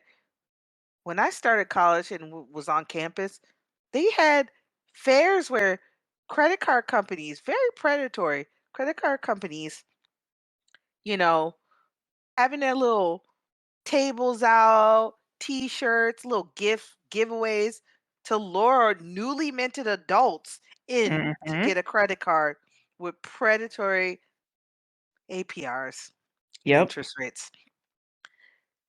Literally, you're already in debt if you're going to college and you're not getting a full ride scholarship or have rich parents to pay for it. So to get your foot in the door and into a good job, you have to saddle yourself with debt unless you're privileged enough not to have that debt, right? To pay out Yep. of pocket. Mhm. You have you're surrounded by sharks who want you to get credit cards. They're luring you. I don't know about you, but when I was a student, I was broke. Sure, I'll get a Yeah. credit card. Oh, And then yeah, like, I didn't get a credit card, but I was broke. yeah, and then but you could be easily lured by practice those sales practices where they tempt you with points and other little trinkets to make you want to apply. Not only that, you get out of school, whether it be high school or whether it be college, and you're in the workforce, and the wage is not enough of a buffer to be able to fund your lifestyle. And I'm not talking about $200 cologne or trips to Macau. I'm talking about just paying the rent. Like Yep. paying the rent and buying enough groceries so you don't have a rumbly stomach in a flower shop while you're working. Like the basic necessities costly. Yeah, they are, and that's why, again, like, I think this story is so relevant, and, like, Madam Void, who's, on our server, she has talked about how relevant this story has been in a lot of ways, and, this is just another layer to that, I think. You know, like Yeah. people always say, "Oh, money's not everything." Well, it's not, but at the same time, you still need it. So, Uh-huh. love don't pay the bills. I hate to say, but here we are. Yeah, even if you thought living off the land, you literally need the tools unless you know how to build tools without any kind of assistance from some kind of currency to do so. Yeah, Like there is a cost to living in society, unfortunately. Okay? yeah, there There's really no is. and while I don't have the fortitude of Jesus to work 4 jobs, I've had two and nearly tore myself apart trying to Yeah, to live on my own in a big city. And I had, some successes and I've had abject failures and I've been broke and I've been downright downtrodden poor. Like near the streets were literally I was close enough to sleeping in the streets that it was frightening. And this woman is using every last ounce of her strength not to become that statistic, right? And she's living in a household with a partner who is working. Unfortunately, he's not earning income yet because he just got a job. she He's thinks just he's entitled. Yeah, draining income. He's a resource drain, but she's he is a still willing to resource vampire. resource. He's an energy vampire, a resource vampire, and a downright trial and tribulation. And she's doing all of this with this mindset that the more I work and the more I like make accommodations, the closer we can get to having a happy home. That's the only thing she cares about is going back to the happy family that she's envisioned in her head that may have existed. We don't know, but they may have existed. Now, after we've been pummeled with scenes of happy family life, the scene shifts again, and we're in the alleyway, and we see a man smoking, but we don't see their faces. And there's another guy leaning against the wall, and all we see is their ridiculously long legs. And they're talking, and we see a little conversation bubble, and it says, "What's the occasion, Teha?" And we see a guy who's smoking a cigarette. "I can't even remember the last time you offered to treat us to dinner." And then a side little excitement, and it's KBBQ too. Ooh. Ooh, do tell. Do tell. And the guy goes on to say, "You sure about this though? It'll be super loud and crowded. You hate that stuff." And then we see Rose guy, fashionably dressed in a dark wash jean jacket, black turtleneck, and some dark pants. And he's expressionless. But this guy, I guess they're friends and they're in the alley. He's like waiting for him. And he doesn't say anything really. But the guy goes on to say, "Don't get me wrong. I'm not complaining. I love free food. So do I. Um, who should I call up?" And he's looking at his phone. And Teha, now he's no longer Rose Guy. His name is Teha, y'all. This is the first time his name is actually said, by Mhm. the way. He said, "Who should I call up?" And Teha responds, "Your friends." And the guy asks again, "Like any of them?" And Teha just says, "Sure." And now, guy's looking at his phone, reaching out to friends. "I can already think of a dozen girls who trip over themselves just to sit down and eat with you." And then his friend glances over at him and is thinking to himself, "What's gotten into him?" And you see Teha looking back at him, still pretty like bland expression, not saying anything. And then his friend is still contemplating. "I thought he was too good for cheap spots like Korean barbecue." Now that, he's had that thought, he starts speaking to Teha again, and he's like, "All right, I got two people coming. You want to head over right now?" And Teha's already walking out of the alley saying, "Yeah." And then his friend, and I put that in quotations because I mean, clearly they're cool with each other, but I don't know if they're like besties. But Yeah. in his contemplation about him, I don't know. So guy goes on and thinks, "Weird. He's in such a hurry too.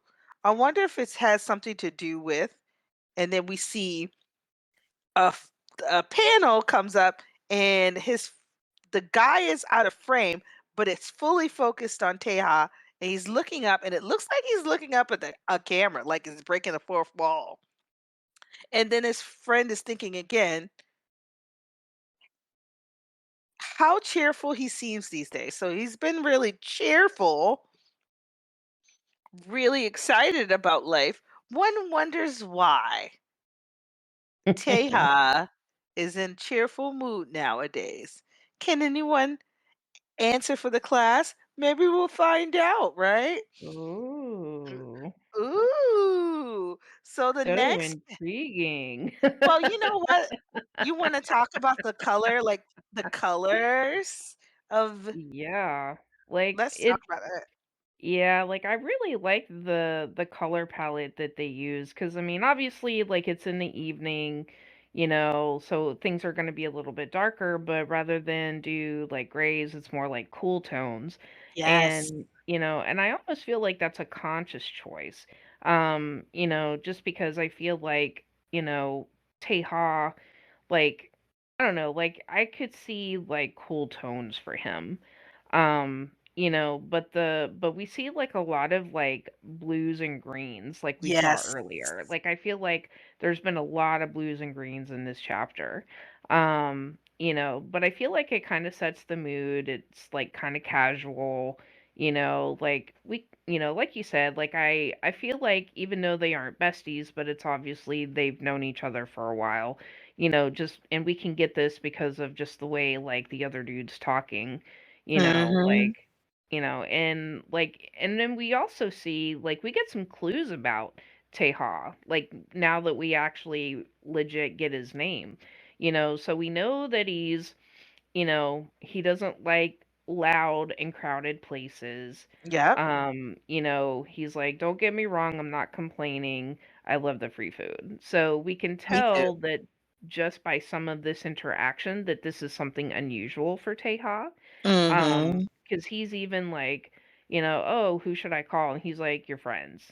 And what's really interesting is that like Teha is not really calling everybody. He's basically leaving it up to this guy, that Mhm. he's with. And, he's kind of, and then the other dude that he's with, he's kind of glancing at him, like being kind of, suspicious. Like, I guess it's kind of sus for him, meaning Teha, to offer to like take people out to dinner. Yeah. Um, and like another interesting thing, because I know like in the last chapter we kind of, made some guesses. But his friend has some inner dialogue and it says, I thought he was too good for cheap spots like KBBQ. So I think this kind of confirms it that maybe he comes from, like a well to do or maybe like a wealthy background. Yep. Um, and then it's like were saying earlier, oh, we wonder why he's in a hurry. And Mhm. his friend is wanting to know why he's so cheerful. So, I kind of get the sense that he might be a little bit of an introvert. Because even like just standing there, like he's not really talking a whole lot. And I mean, granted, they're just, his friend is just asking questions, but the answers are very short. Like, yeah, okay, like that kind of thing. Yep. So I'm thinking that he's just kind of introverted. And then, once we get a look at the BBQ, um, Mhm. we see the restaurant. It says, can we get 2 beers here, lady? Coming right up. And then we see like some salary man looking dude. He's like, listen, or no, he's like, ha, listen. Men are simple creatures.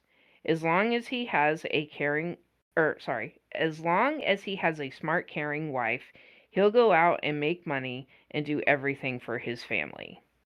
And then, men have always been dot dot dot. And then we see Jesus kind of, working, and then we get a flashback from last chapter, Ugh. where Mincheol is kind of bitching her out because she's not cute or funny, and how she's just gonna be like a starfish in bed. And then we get Once Upon a Time, and then we see probably a younger version of Minchol and Jesus. She goes on to say, Minchol was loving too, but maybe I'm the one who ruined everything for us because I wasn't smart and caring enough. So I hate that she hears what this rando dude says, oh, well, if your wife is good enough, the man will go out and take care of everything. And I just feel like that's so unrealistic. Yeah, it's beyond unrealistic, but it goes to show how she listens to the world around her, takes in the information, relates it to her current situation, and rather than like looking outward to blame other people, she looks at the situation solely as her responsibility. Yeah, and I hate that she feels alone in that, because Mhm. it's obvious to me anyway that she's the only one that's really thinking about their relationship and them getting married. Because like I said, like earlier in Remarried. yeah, remarried, sorry. Because it's obvious from like the earlier parts of the chapter, like Minchol has just like checked out, you know. Yeah, And I more feel than like checked out. It's kind of like he's collapse inward. Oh, It yeah. lashes out at the slightest provocation. Even if it's not anything to provoke him, he lashes out at her with unprovoked, which that's a lot to take in. Yeah, it really is. I mean, I just feel bad that she's, like, internalizing all of this and, blaming herself, thinking that she's not good enough. And, what's really amazing to me is the fact that she never considers that maybe Mincheol is the problem, you know? Yeah. Because she says, because like she's like, but maybe I'm the one who ruined everything for us because I wasn't smart and caring enough, Yeah. but I just want to take her aside and be like, girl, there's only so much you can do if you're with a douchebag. You know what I mean? I I really wish I could just hold her hand and be like, "No, honey, it is not you. You did nothing wrong. You did everything you could. Sometimes people are just mean because they're mean, you Some know." Sometimes people change for the better, sometimes they change for the worse. Sometimes they just change and you grow apart. I think Mhm. honestly, I don't find it refreshing. I do find it sad, but I do I don't want to say that I find it admirable. I'm amazed. I'll say this. I'm amazed at her ability to try to shoulder the responsibility for the current state of her relationship and not pointing fingers right now. It's clear that it takes two to tango. We don't have the full information on what went down in their relationship, but I don't think like committing to a cycle of pointing fingers and blaming is particularly healthy either. However, she very much focuses on herself in such a way that she's like, how did I go wrong?" Yeah. Which is mature, but also horribly dangerous because in this situation, it's clear that Minchall plays a role somewhere in there. Oh, yeah. I mean, I think on maybe a very subconscious level, I kind of feel like she should probably know that it's not her, but at the same time, we see that he's, conditioned her to think that she's always the problem, you Yes. know. And I think that's why it's hard for me to read like her inner dialogue sometimes is because we're getting it from basically we're getting it from Minchall's perspective, you know, via Jesus. Like she takes everything that he says and she internalizes it. And and I hate that for her, because she's being, told that she's like, "Oh, you're not that great, you're not that smart, you're not that pretty." And it's no wonder that like she thinks she's like old and withered. And I know we've said that like many, many, many times, but I feel like it bears repeating, um, simply because, she just can't get a break, like no matter what she does, like Mincheol's gonna find some kind of issue, even if she were to, I mean, she ended up giving him the $200 because she probably knew that was the only way that he wasn't gonna get snippy and get, all crappy with her, and it's not that she's doing it out of genuine love, she's doing it to keep the peace. So it just, makes me wonder, like, does she, would she want this to end if she had the choice and the means to leave him?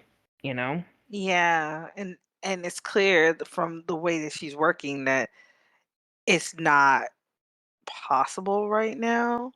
Yeah. It's like it's becoming more abundantly clear that nobody works 4 jobs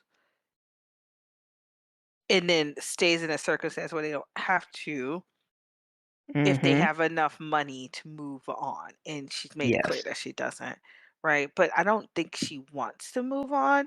More so, she wants just to go back to having an amicable and happy relationship with a man that she fell in love with, which unfortunately isn't possible right now, and we don't really know why. Um,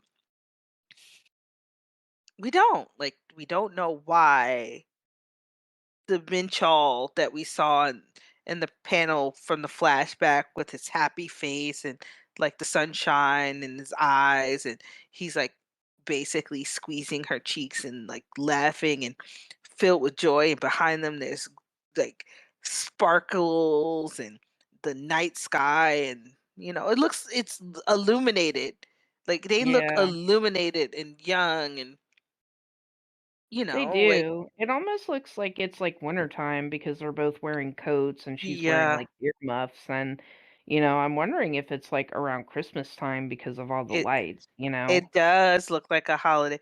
You know, it as we read more chapters, it'll unveil what literally has led them to this moment. But I think it's really sad because she can reflect back on their happy times, and the remnants of the man that she once knew does not exist in their current state, which is very sad. Yeah. Um, And not to um mention, like, just, like, the color, like you were mentioning, like, the brightness of the colors, and even though they're kinda muted, there's still, like, some brightness to it, like, Absolutely. you see some, like, pinks and purples, a little bit of orange, so this is, like, a very you can tell that this is, like, a good memory for her just because of the color palette, you Yep. know? So, Yeah, I feel so bad for her. I do too. And, she's contemplating this, the state of her relationship and her failing her relationship because she wasn't smart or caring enough. And then she snaps back to reality because one of her coworkers calls her name, says, "Hey, Sue, can't you see all the customers walking in?" And she turns around, gets a little flustered. She says, "Right, I'm sorry." And she goes to greet the customers, and we see her say hello, good evening to the customers coming in, and we see legs and one woman with a puffer jacket coming in the door, and she's got a blonde lady, a dirty blonde hair, longish, and Jesus asks them how many people today, but she stops, and who but Teha walks up to the front of the, m gang of folks walking through the door, doesn't say anything, he looks her straight in the eye, his friend is standing behind him, the girl in the puffer coat is beside him, and there's another individual, which is off screen, and I think she basically hit a 404 error when she sees Teha, and she's like, "Huh?" And then again, this, like, n negative space where it's a fully white panel, and we see Teha looking down at Jesus, and she looks shocked to see him, and she says, "The rose guy?" with a question mark, and the s chapter ends. So that's why he was so excited. Oh, yeah. And I think this is at the point where we can, like, fully realize Ponytail Girl's dream. Well, I wouldn't say dream exactly, but theory, I guess, is the better way to put it. Yes. That, like, he's into her. Because I feel like this last panel, because you have, like, this diffused kind of lighting around them. So the edges, of their profiles are, like, kind of soft.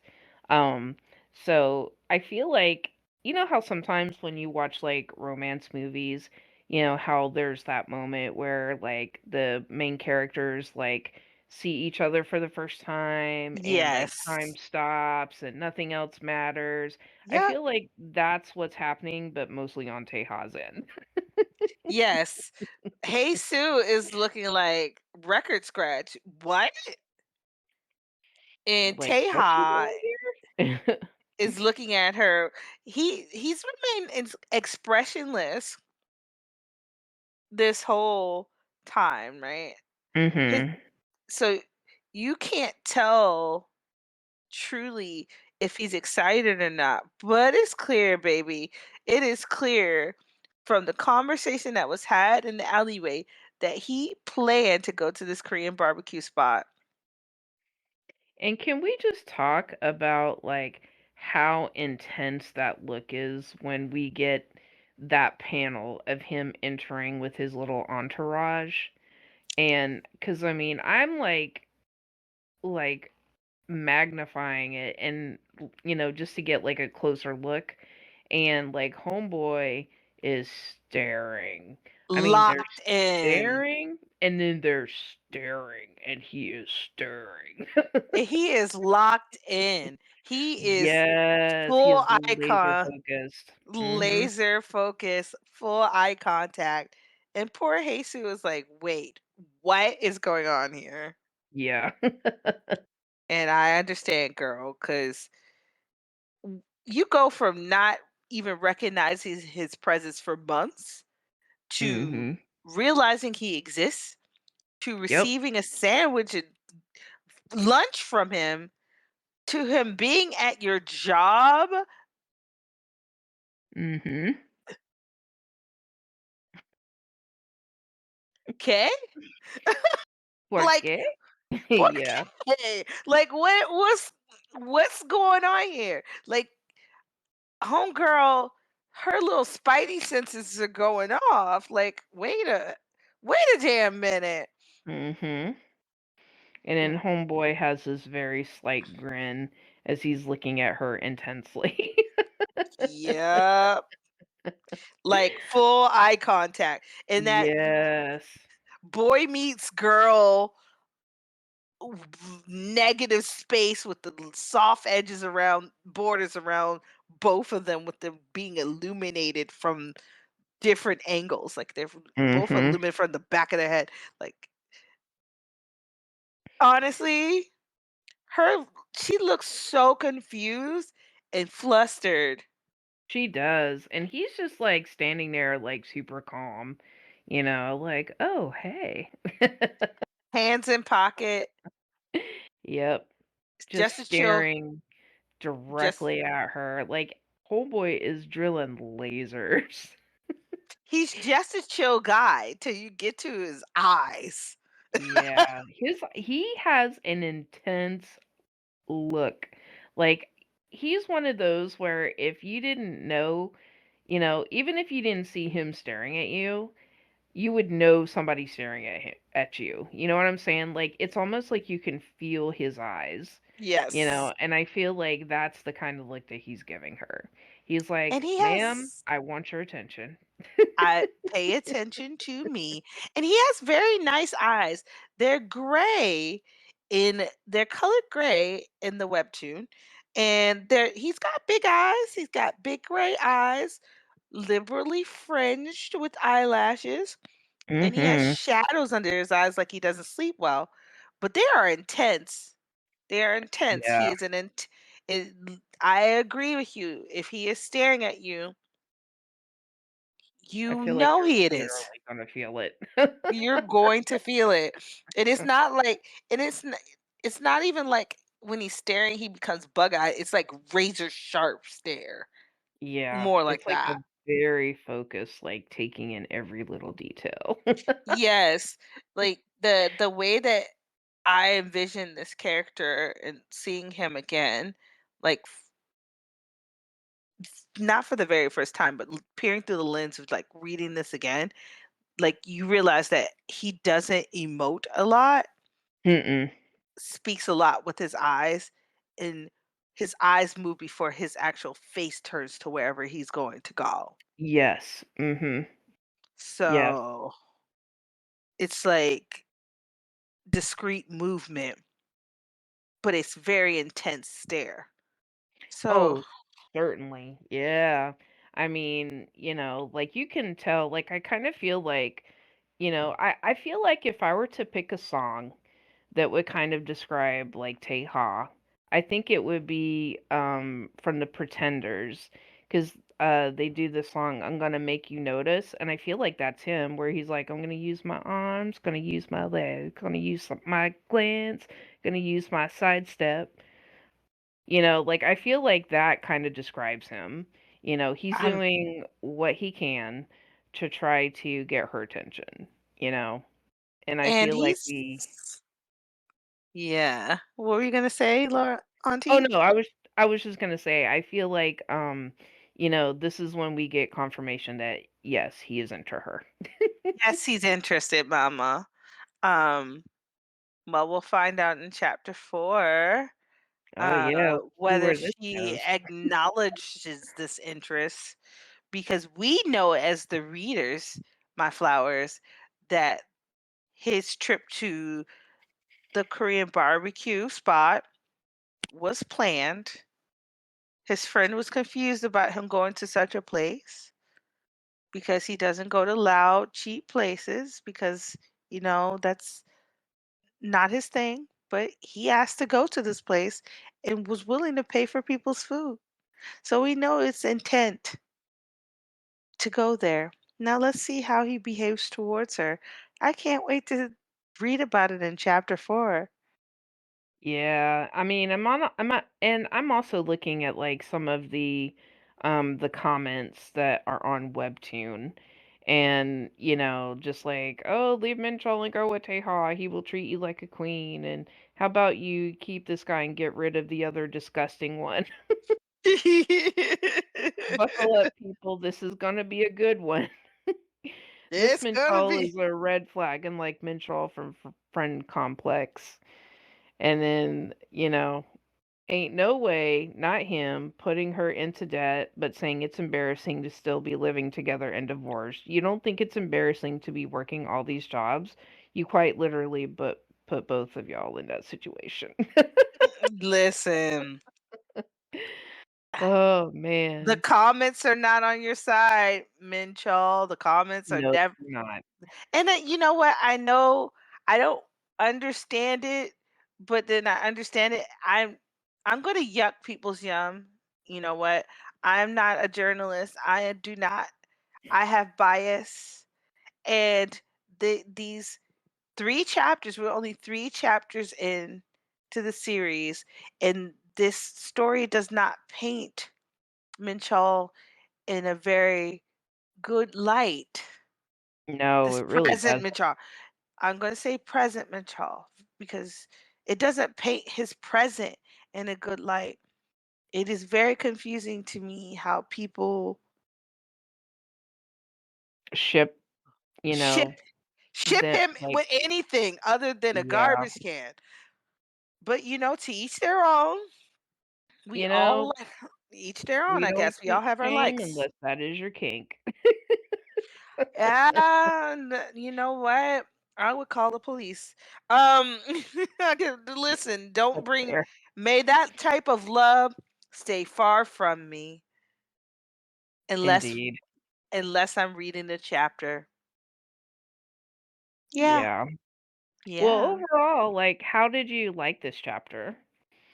I reading it when I read it for the first time, I was very hyped about it because it was clear to me that Teaha had designs on this very stretched thin young woman, because she still is a young woman as old as she feels she's a young woman. So I was very excited and also perplexed because there is a part of me that wants to understand why Teha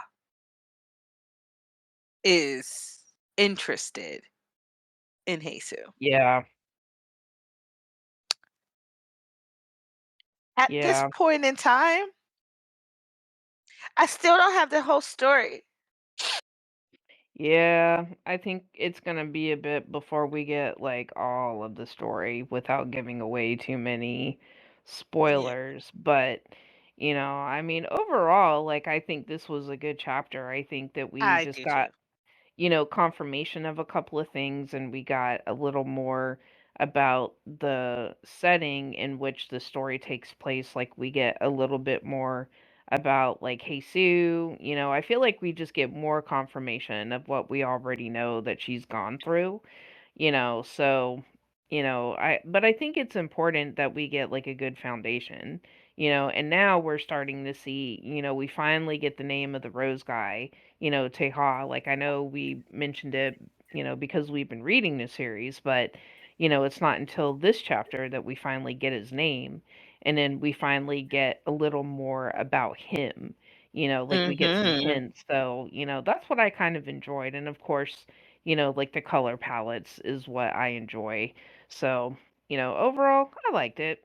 I can't wait for us to, go to chapter 4. So, I can't um, wait either. I definitely liked it. Um, I like the pacing of it. Over the course of the couple chapters that we've seen, we've been getting the story and like time ranges per chapter about like 2 days approximately. mhm, So mhm. we get 2 day chunks in these, and I want to like quote this out because we just thinking about how the author is pacing these chapters. You get a lot happens, and you get a lot of context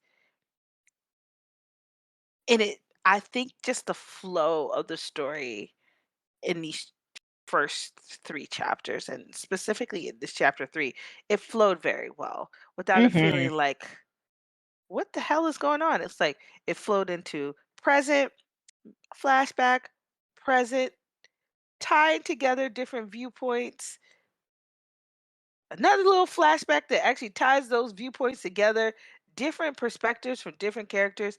A lot happened in the chapter, and I think it was a quite well-rounded chapter over the course of 2 days. Yeah, I think so too. I mean, we got to see, even though we kind of know about the dynamic between, Jesus and Mincheol, it was kind of, I say nice, but it was nice to get a better sense of how they may have been. Like, you kind of get, Minchol being like, I mean, even though we know he was sucking up to try to get money from her, but we kind of get like a remnant of how he probably treated her when things were good. Like, he was like physically affectionate with her. And I feel like we kind of got to see a little bit of that. But obviously, like, his shit attitude just like ruined it when she was like, "Oh, well, $200 is a lot of money for perfume." So it was nice to see a little bit more of their dynamic, even though he is a red flag all the way around, every time zone, every part of the universe is screaming that this man is a red flag. But I still think it's important for us to understand, like, how bad it actually is. You know So, what? This linty orange Sour Patch Kid, that's what I'm gonna call him. First he was sweet, and now he's just dirty and tart. Um, yeah.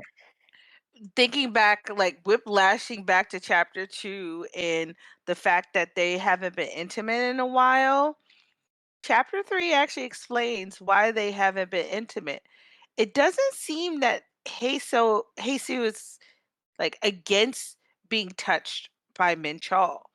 But if you think about it, she has 4 jobs, and when she's Mhm. at home, she bears the brunt of like his verbal abuse because that is what he's given right now. He's given verbal Yeah. abuse. Not only that, she is doing the lion's share of the household chores at Yes. home. Mhm. So the fact that she did not respond to his advances when he began groping her in the evening without, like, just started groping her and she said, "I'm a little tired." The fact that she responded to him at all when he hugged her, she was like, when he like wrapped his arms around her. She didn't stop him. She didn't tell him no. He wanted like something like effusive participation and she didn't give it to him. I think honestly, and I'm glad it didn't happen, if chapter 2, if he had decided to like go all the way, she would have let him. Yeah, I think she would have, you know, and I think it would be more just to keep the peace than anything else, you know. And, I don't want to give too much away because of, like future chapters, but yeah, you can tell that there's a lot of problematic things in this relationship, and Absolutely. And we'll unfortunately explore them. it does not get better. And I'll just leave it No. at that. So, No, my babies. Chapter 3 really sets up the there's a clear disconnect. We see that despite the fact that their circumstances could be improved by Mincheol getting this job, and he's in probationary period, so he's very new to this role. His behavior outside of the home is not conducive to repairing their relationship. He literally doesn't want her to talk about their relationship to mm-mm. anyone, and he does not talk about their relationship to anyone. And we can see that he even mentioned another person, an interest. Like he literally showed us that he's potentially interested in someone else. So that is a setup. Unprovoked, Yeah, mind you. Unprovoked. It's like you don't even doesn't even have to happen. Like you don't wait to get acclimated at your job and get a paycheck. You acting yeah, single and for the streets. So yeah. this is Single and pretty ready to mingle, single like and you ready said to earlier. mingle. And all of the stranger danger colleagues you have at work already know you're single. I'm telling you that this is a just does not bode well for future chapters. Nah, it really If doesn't.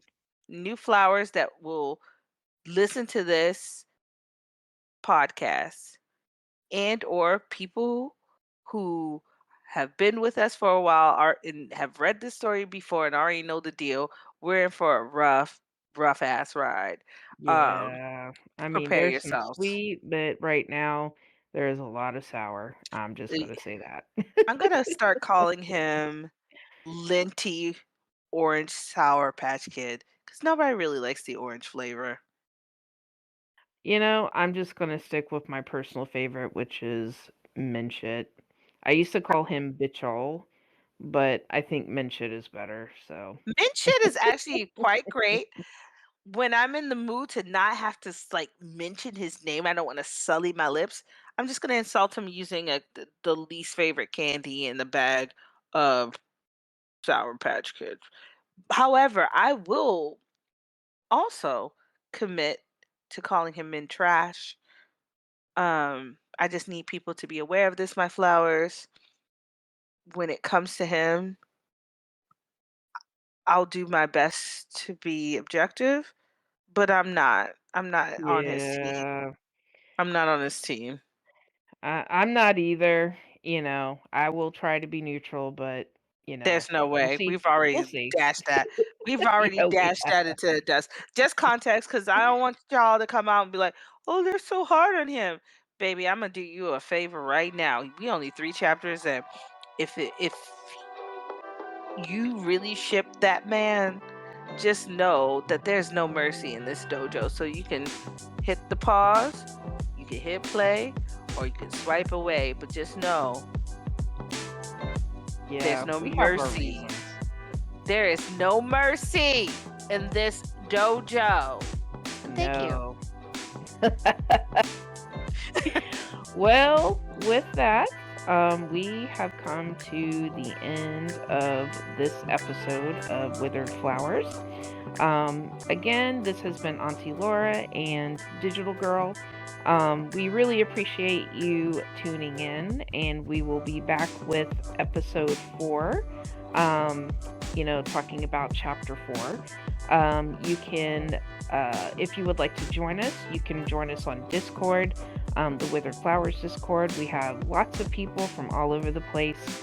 There's conversations happening all the time. We also host a live chapter discussion every Friday night, 8 p.m. Eastern Time. And yeah, I think that's about it. What about you? Do you think there's anything else we can add? Not currently.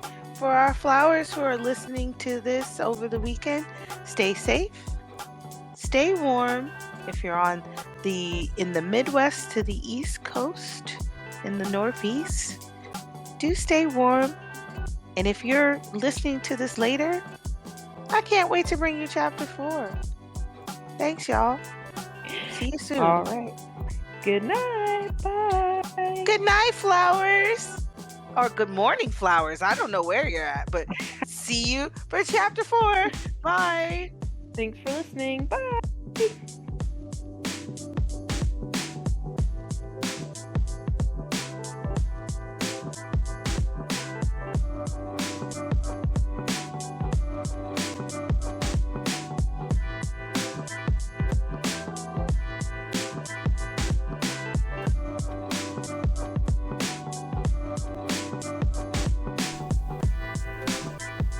The Withered Flowers podcast is hosted by Digital Gurl and Auntie Lura.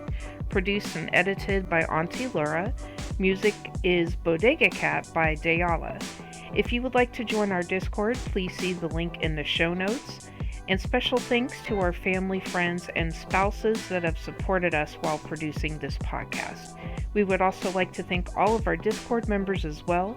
Without you, we wouldn't be here. Until next time.